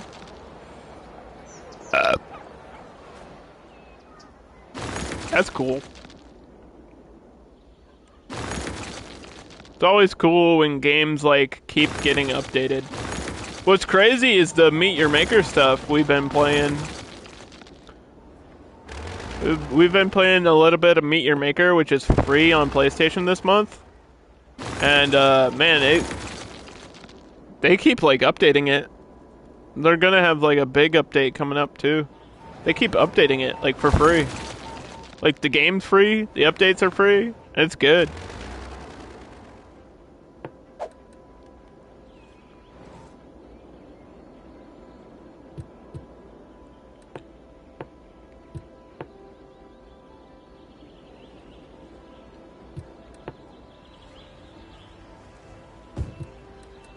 Do I have enough demand? It's harder to read the demand in the remaster.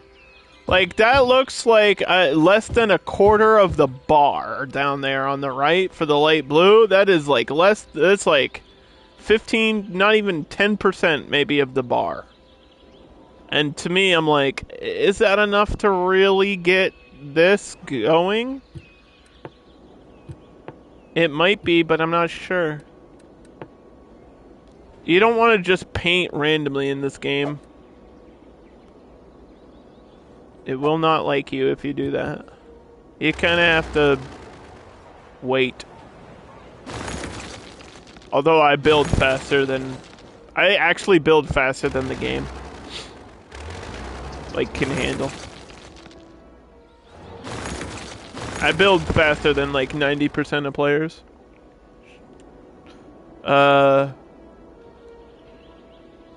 Like, the demand is there, but then things don't... Like, I don't know if it's trying to fill something in somewhere else, which is possible. Like, some of these aren't filled in. So it's still trying to catch up here. So I think we just gotta wait a little bit.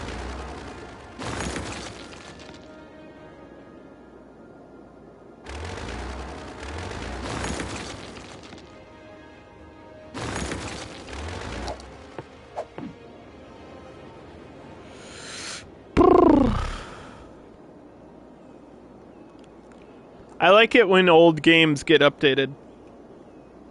Or games keep getting the support. I feel like that's a cool thing. Like even Cities. Cities is the perfect example of that. Like, why talk about another game when I'm playing this? This is the perfect example of a game that kept getting support like 8 years later. That's so crazy. It's literally like Cities to me feels like a live service game. Like the base City Skylines felt like a live service game. Like you got an update every other month, and then you got a DLC like at least once every 4 months. At least. It's like we got a DLC every month this year. And we got the remaster, and we got the announcement of Cities 2. That's crazy. I mean, it's huge. It's hard to compare it with, like, other games, though. I think it's cool when, like, smaller games get that support for years. Like Among Us and shit like that.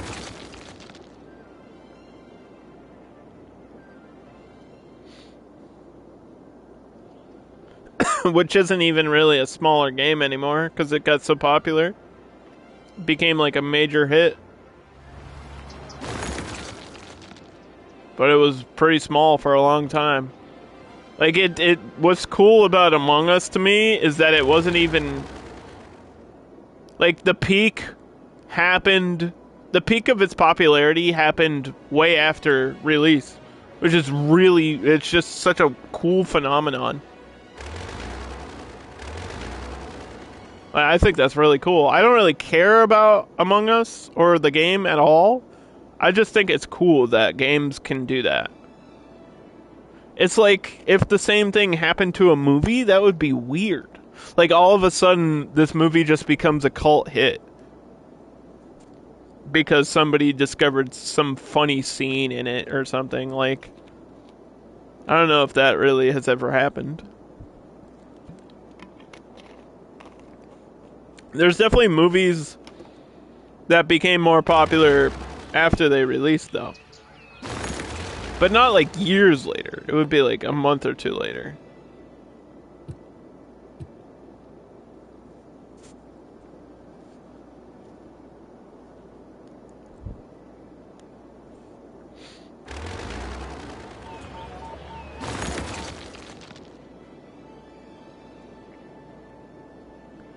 Mm-hmm. She just came in. Hi, Geekat.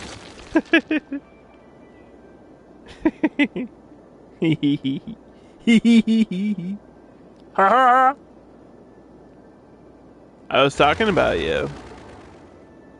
I was talking about Meet Your Maker a little bit. And how I think it's cool that it's getting like all these updates all of a sudden. It's almost as if the game being free gave it like a huge boost in popularity, and now they're like, oh, we should probably invest in the game. Which is super cool.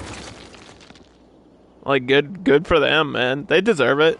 They're good devs. I think DBD's pretty good. I played it a little bit. I just couldn't get super into it. Wasn't really my type of game. I liked a lot of the characters in it, though. I'm a big horror guy. I like a lot of those characters. I'm not really big on Michael Myers, but I do like the original Halloween and Season of the Witch a lot. Like, the first Halloween and Halloween 3 Season of the Witch are really good. The rest of the Halloweens, not so much. But they got everybody in there now. They got Pinhead in there. They got Pyramid Head in there. They got, I believe they have Leatherface.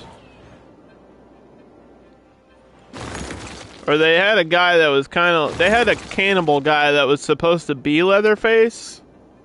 But he wasn't Leatherface, but you know what I mean. Is Leatherface in there? Geekat knows. Is Leatherface... Yeah, Bubba. sort of Leatherface. Wait, did they change his name? Can they do that? Is it Leatherface, or is it a character named Bubba that looks like Leatherface? Is it like Walmart discount Leatherface, or is it actually Leatherface? You call him Bubba. Well, that's Leatherface's name. That's the character's name is Bubba. I feel like he has a different name in one of the movies, too. I don't remember what it is.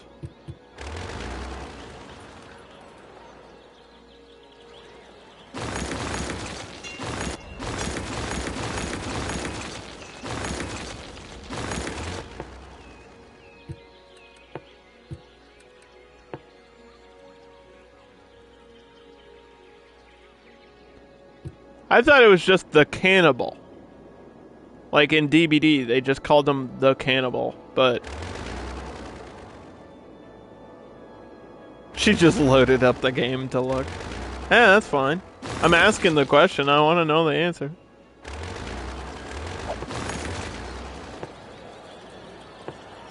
I don't know, I don't play the game.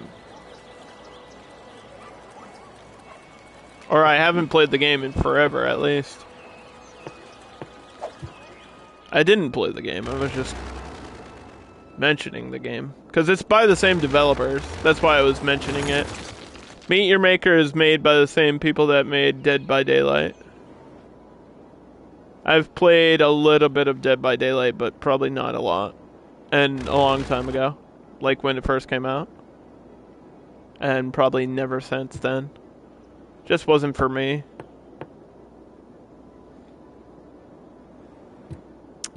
I think they got Ghostface in there. They got the girl from The Grudge or some shit. They got everybody in there now. It's kind of crazy, because some of those characters, like, the IP alone is wild. Like, the fact that they have Pinhead is probably one of the craziest things, because I have no idea who even owns the rights to Pinhead anymore. I have no clue. It's definitely not Legendary.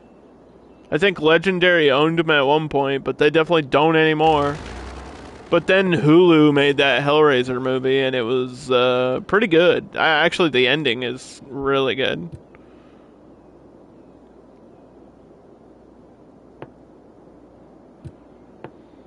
But, like, Hellraiser is one of those characters that went through, like, ownership hell. Just like Jason. Like, just a bunch of studios. And Spider-Man, for example. Those are characters that are just wild to see in anything. Because so many different companies have fought for the rights to those characters. Like the X-Men. You know what I mean? Like, the X-Men have been through Marvel and Fox and Sony and, like, Capcom, and then back to Fox, and then back to WB. Like, at one point WB tried to get the rights, but that wasn't, they wouldn't legally let that happen because Marvel bought the rights to some of them, but not all of them. Marvel bought the rights to Wolverine and Cyclops, but not all of the X-Men. So it was weird. It's like, what? Huh? That's why Logan only just can mention certain characters. Did you know that? In the movie Logan, they only mention certain characters. I think he only mentions Aurora, like Storm, because Marvel has the rights to Storm. And I think they have the rights to Magneto. They don't have the rights to the rest of them. It's fucking weird. It's like, why? Just, the X-Men are the X-Men. You can't just pick and choose which ones you want to own. It's not how it works.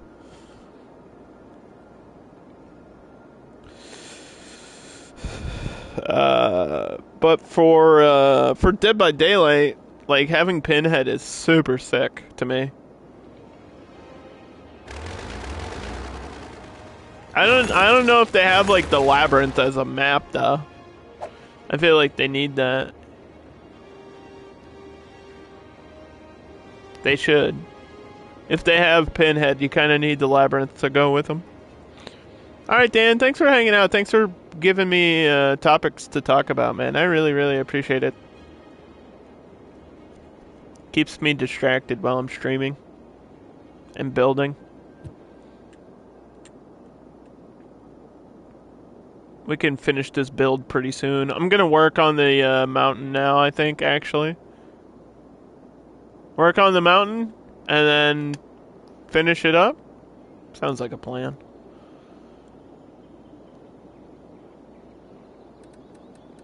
So the question is, where should the entrance be? You're gonna go watch. Alright, I'll send you a... If I remember, I'll send you a Foxy Grandpa, like, only grabs clip. You'll appreciate it.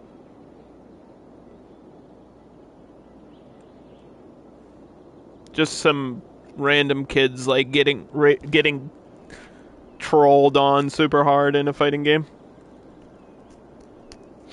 I'll send that to you at some point.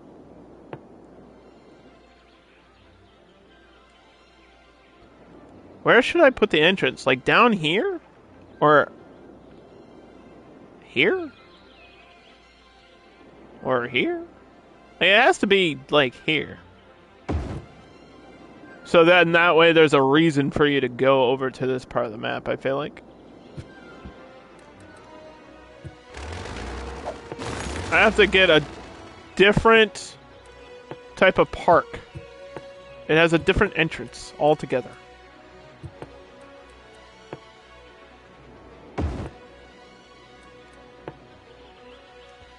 Dale Trail. Cool.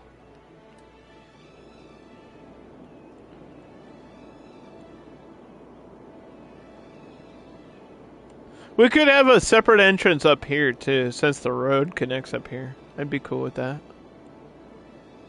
Make like a campground with some lookout towers and like hiking trails and stuff.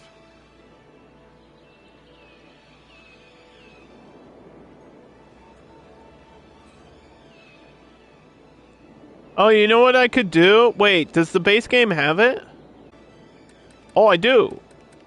I have cable cars. We could do a cable car system up here, too. It's not that high, though. This isn't that high where it needs a cable car. But we could do it. I think it would be cool.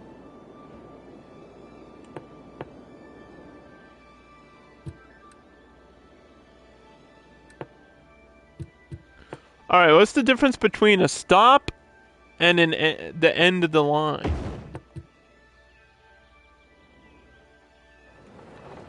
Oh, they can transfer through. Okay. I see. So we want that then. Alright.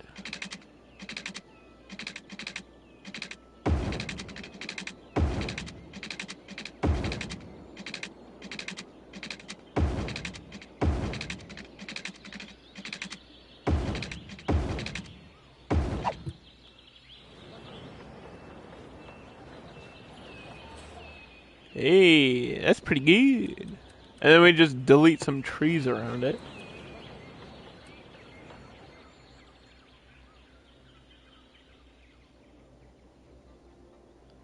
And delete some trees around the top.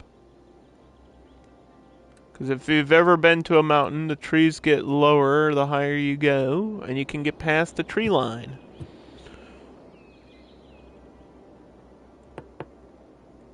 I don't need all the trees gone, just some of them.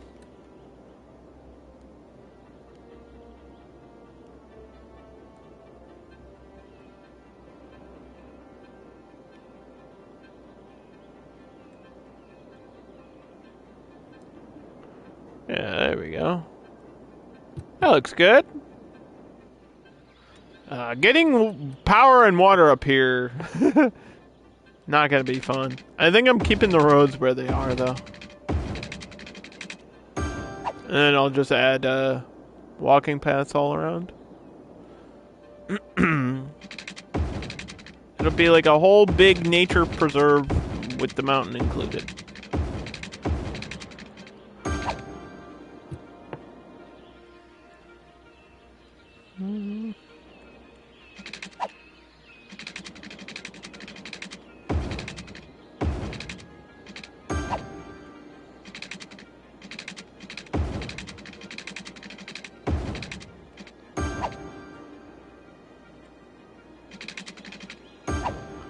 Okay. Yep.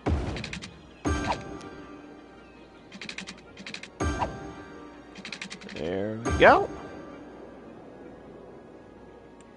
Okay. So, let me save the game.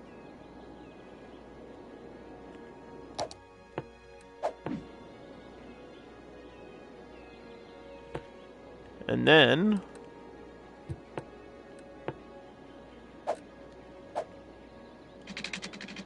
I think I'm gonna just start building a path and see where we go from here. So I want to go to the top of this and then probably have like a secondary entrance right here.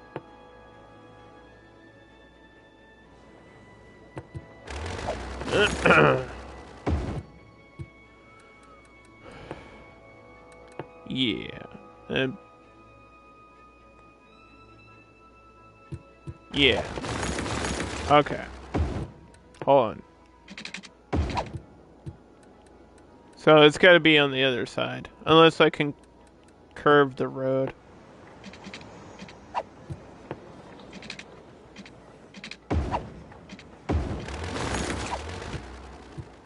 Which I think I can.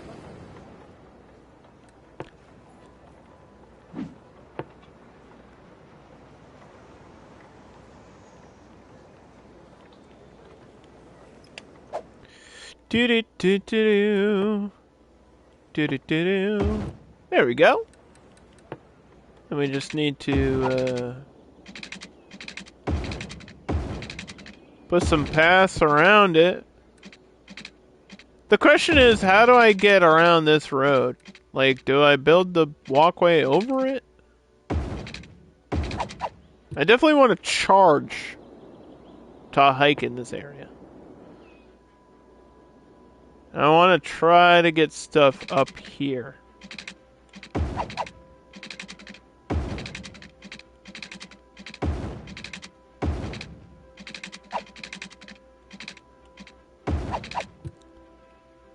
Looks kind of weird. I don't know if I've ever seen this, like, bridge before, actually. I don't think there's ever been a situation where I've made a nature preserve build a bridge over a road. Which is weird to think that there's something I've never done in cities. But, there it is. Why is it all moldy on the side? Why is the bridge moldy?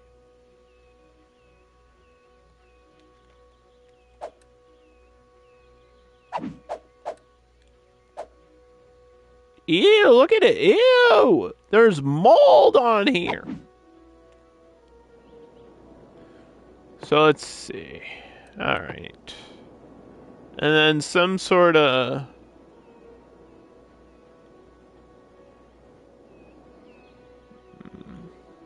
I don't know. Road here.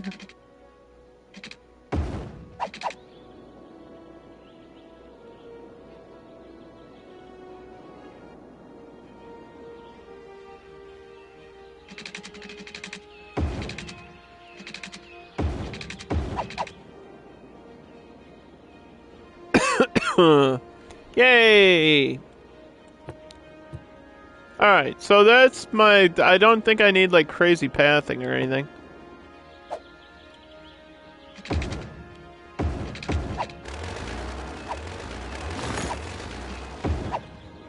We'll have a campground down here at the bottom. We'll have a campground here. We'll have, like, a campground here. And like lookout tower there, maybe a lookout tower here, some fire all around.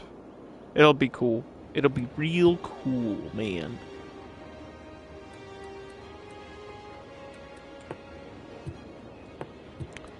What do I need? I need this. And we just have to paint around the path area.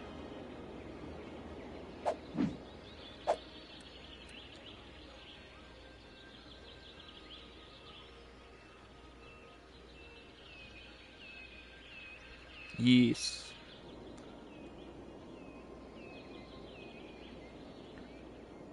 Yes. Whoop.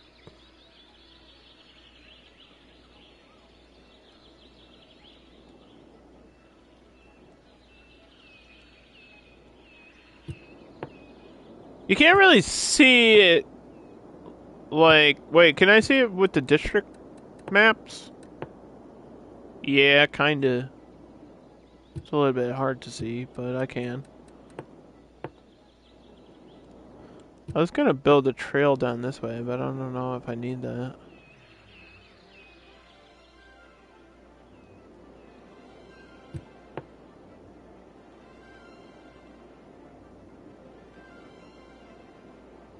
Hmm.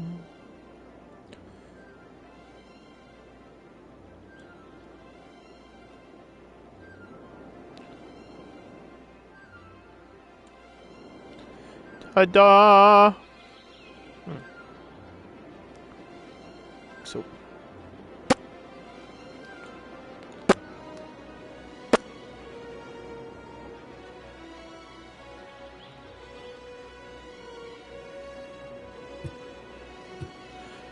So, yeah, this is kind of on the other side, so I don't know how I would get over here. Unless I just have a weird long path. People are gonna spend like days on this mountain.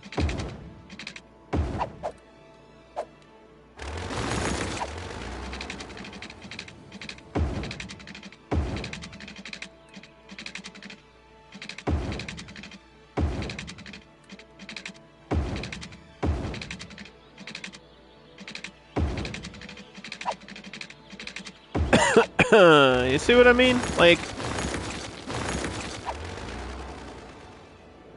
I don't know.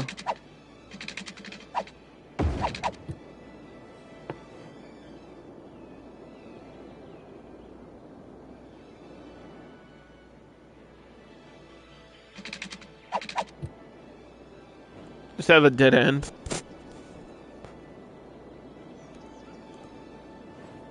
It would make sense if there was like other access points. Because that's usually how nature preserves are, or like big hiking areas. Like you have multiple starts and ends. Maybe another side entrance down here.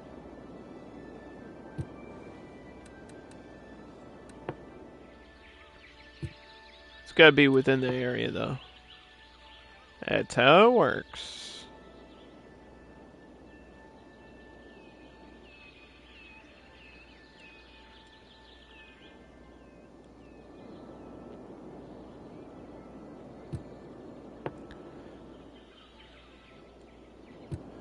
Do do do.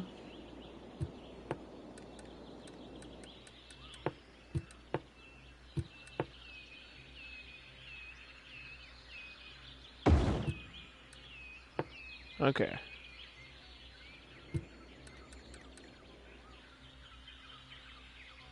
National Park. And we have all this crazy stuff. I'm not doing a fence because there's no reason to. It's too huge. But we have Campfire Site 1, which has a covering to it. And it is visible. But this looks like the whole thing's on fire, so why would you do that? I like the open one. Like this one. Because then, once it starts going, you can see the fire. From like, out here.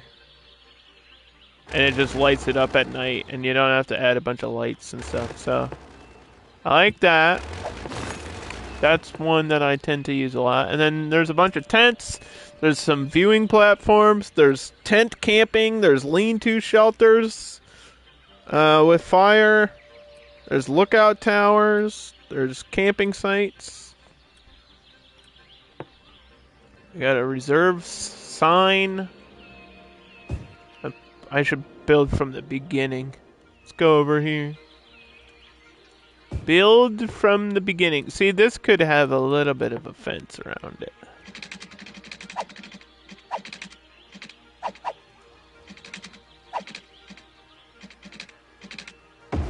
Just so people don't randomly... What am I... There's a slope, so what? Since when do we care about slopes?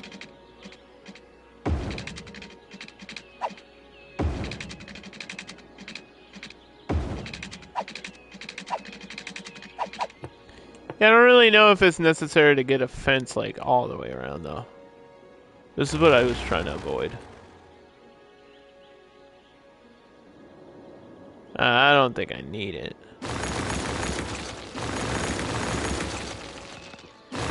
Like, cause that's what I tend to do all the time. I feel like I just want one like right here, but it's not even gonna let me do that.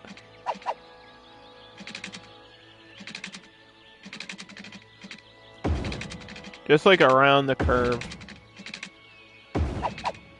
Like so.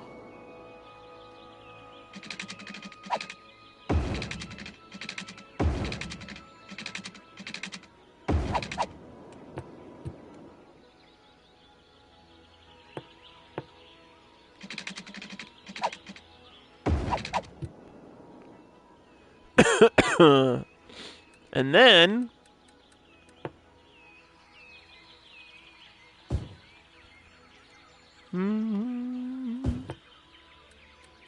can do a little bit of detailing here.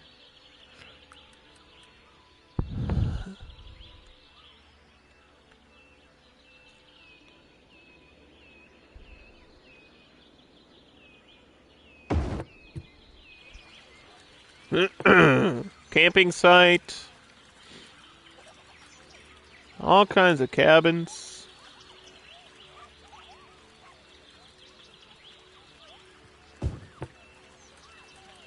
We got an outhouse.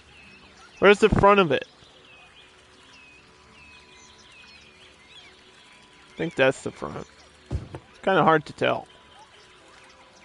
There's kayaks. Like, do you need a kayak to go on the mountain? Probably not. It's a little wood pile for fire. You got all these things like chairs and tables and whatever else you might need.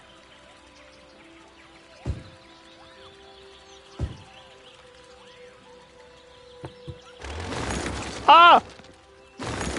I just wanted to delete the tree!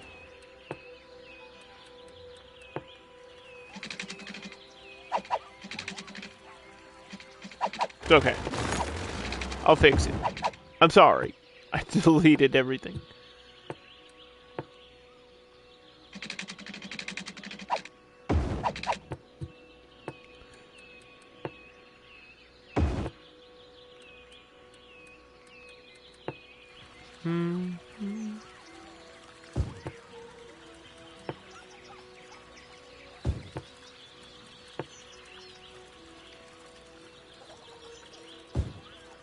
There we go. Okay.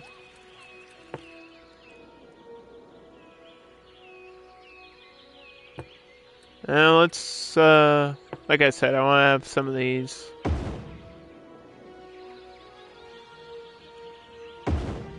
Have that be opposite of that. I'll have this be on the end here.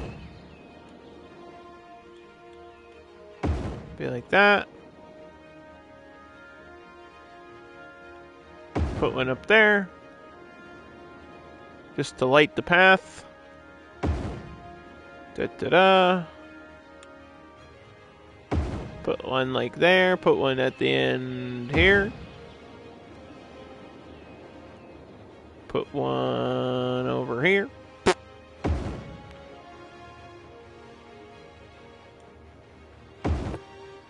Then we'll get our lookout tower up here. Hey, this is like for the fire or the rangers or whatever. To look out and see, hey, what's going on down there?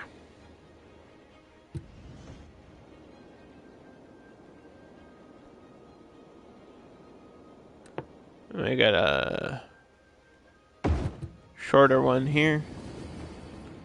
That's a good lookout point.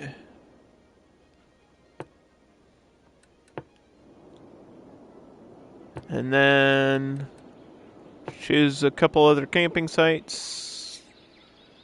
That's what I used this for.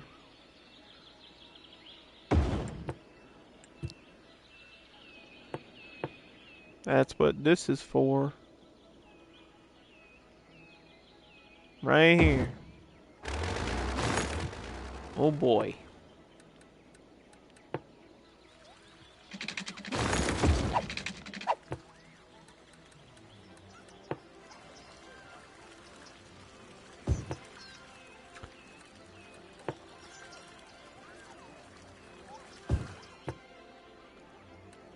And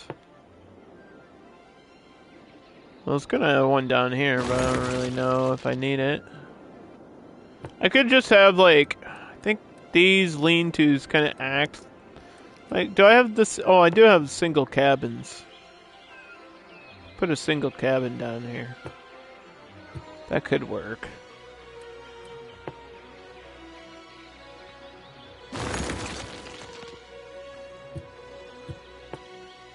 It's kind of what I'm looking for. I don't really want there to be hunting in the nature preserve, but I do want a little cabin thing, so. Because these are like cabin sites. They're not really the same design, but it'll work. Hi lady. And then, I don't know if I need one up here. Or if these need to be, like, powered or watered. We're just gonna let it go. Here's the build so far. Look at this, lady. We got Tropo Heights, Parker Row, Town Hall District, Garbage Center, the Tourism District, Diamond Docks, Diamond City, and then over here, got the Dale Trail. I don't know if that's what it should be called, but...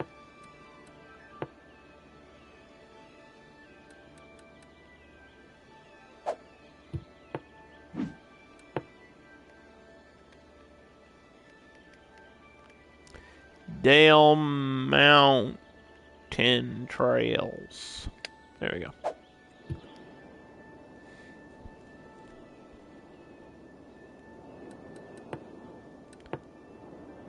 Yeah, see, it's acting like these need to be powered, which scares me. I hope that's not true. I don't remember. I feel like it is, which makes that so dumb. Like, I don't want to have a power line through my, like, camping area. That's stupid. That's just kind of dumb, if you ask me. We can have the power line next to the cable card, though. And then all I need here is, like, a park or a path or something. Or both.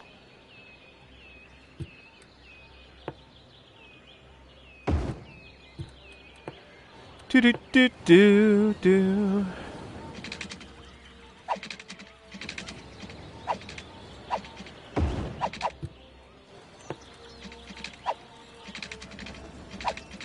I'm I'm sorry, what?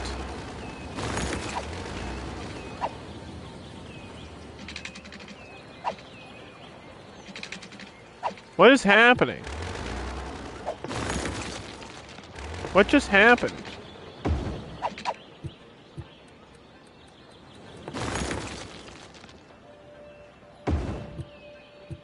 That's all I wanted to do, bruh. Now we got a cable car going, which is something I don't do super often. I think I can change the color of the cable cars, too.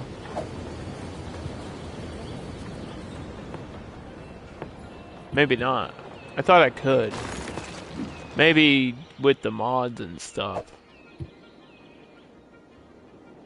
But, not in the remaster. Okay, before we end today, let me just pause. Let me clean up some stuff.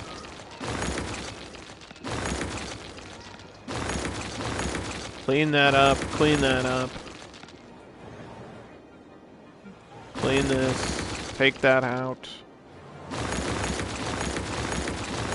Get all these problems out of the way. They just want more people, but the game's not giving me the demand, so it doesn't know what it wants. And then this is still having an issue, which means I might need a garbage down here. But if I put a garbage down here, it won't reach across the map.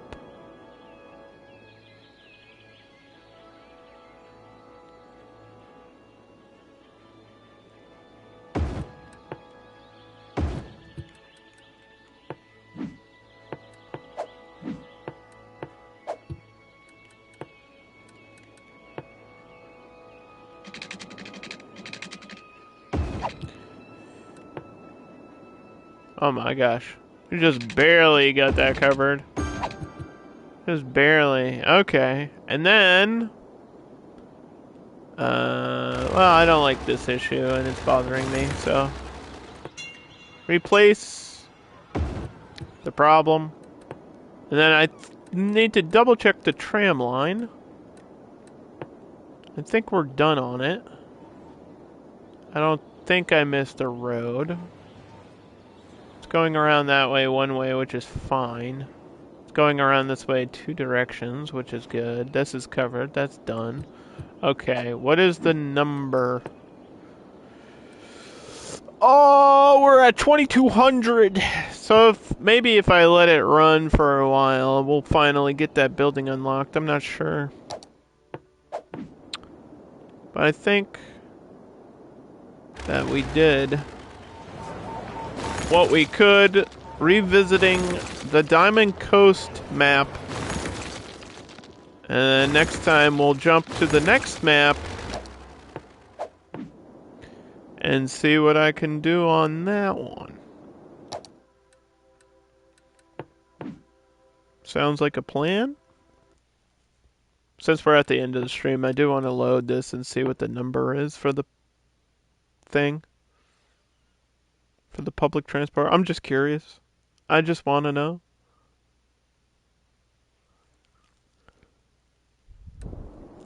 I just want to know. Does this feeling go both ways? It's worse. How is it 800? Don't I have buses? I have all these buses. Nobody's using the buses. God damn it. Alright, well, ripperini to that plan then. The next map we'll be doing...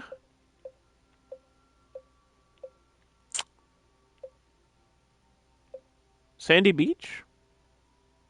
I think is the next good one. Not that these are bad. But the next actually good map. Is it Sandy Beach?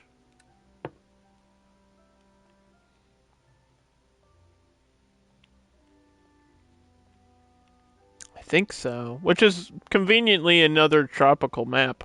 I'm sorry that most of the best maps just happen to be tropical maps. It's not a favoritism thing. They just are. They just are better. Whoever designed them just was like it really into tropical maps. They just literally are better. Uh, let's see.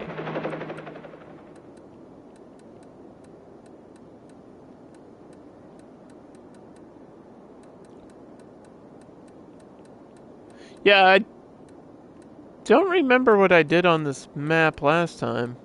I think I built up here and then did a city on this, like out here.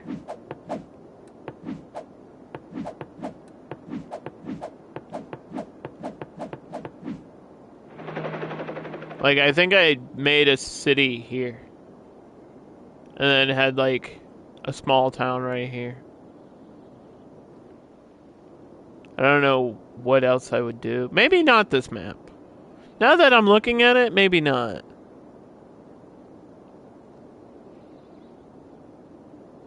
But I don't hate it. Just I don't really know what else to do on them. Whatever. Maybe we will, maybe we won't. We'll see next time, you'll find out.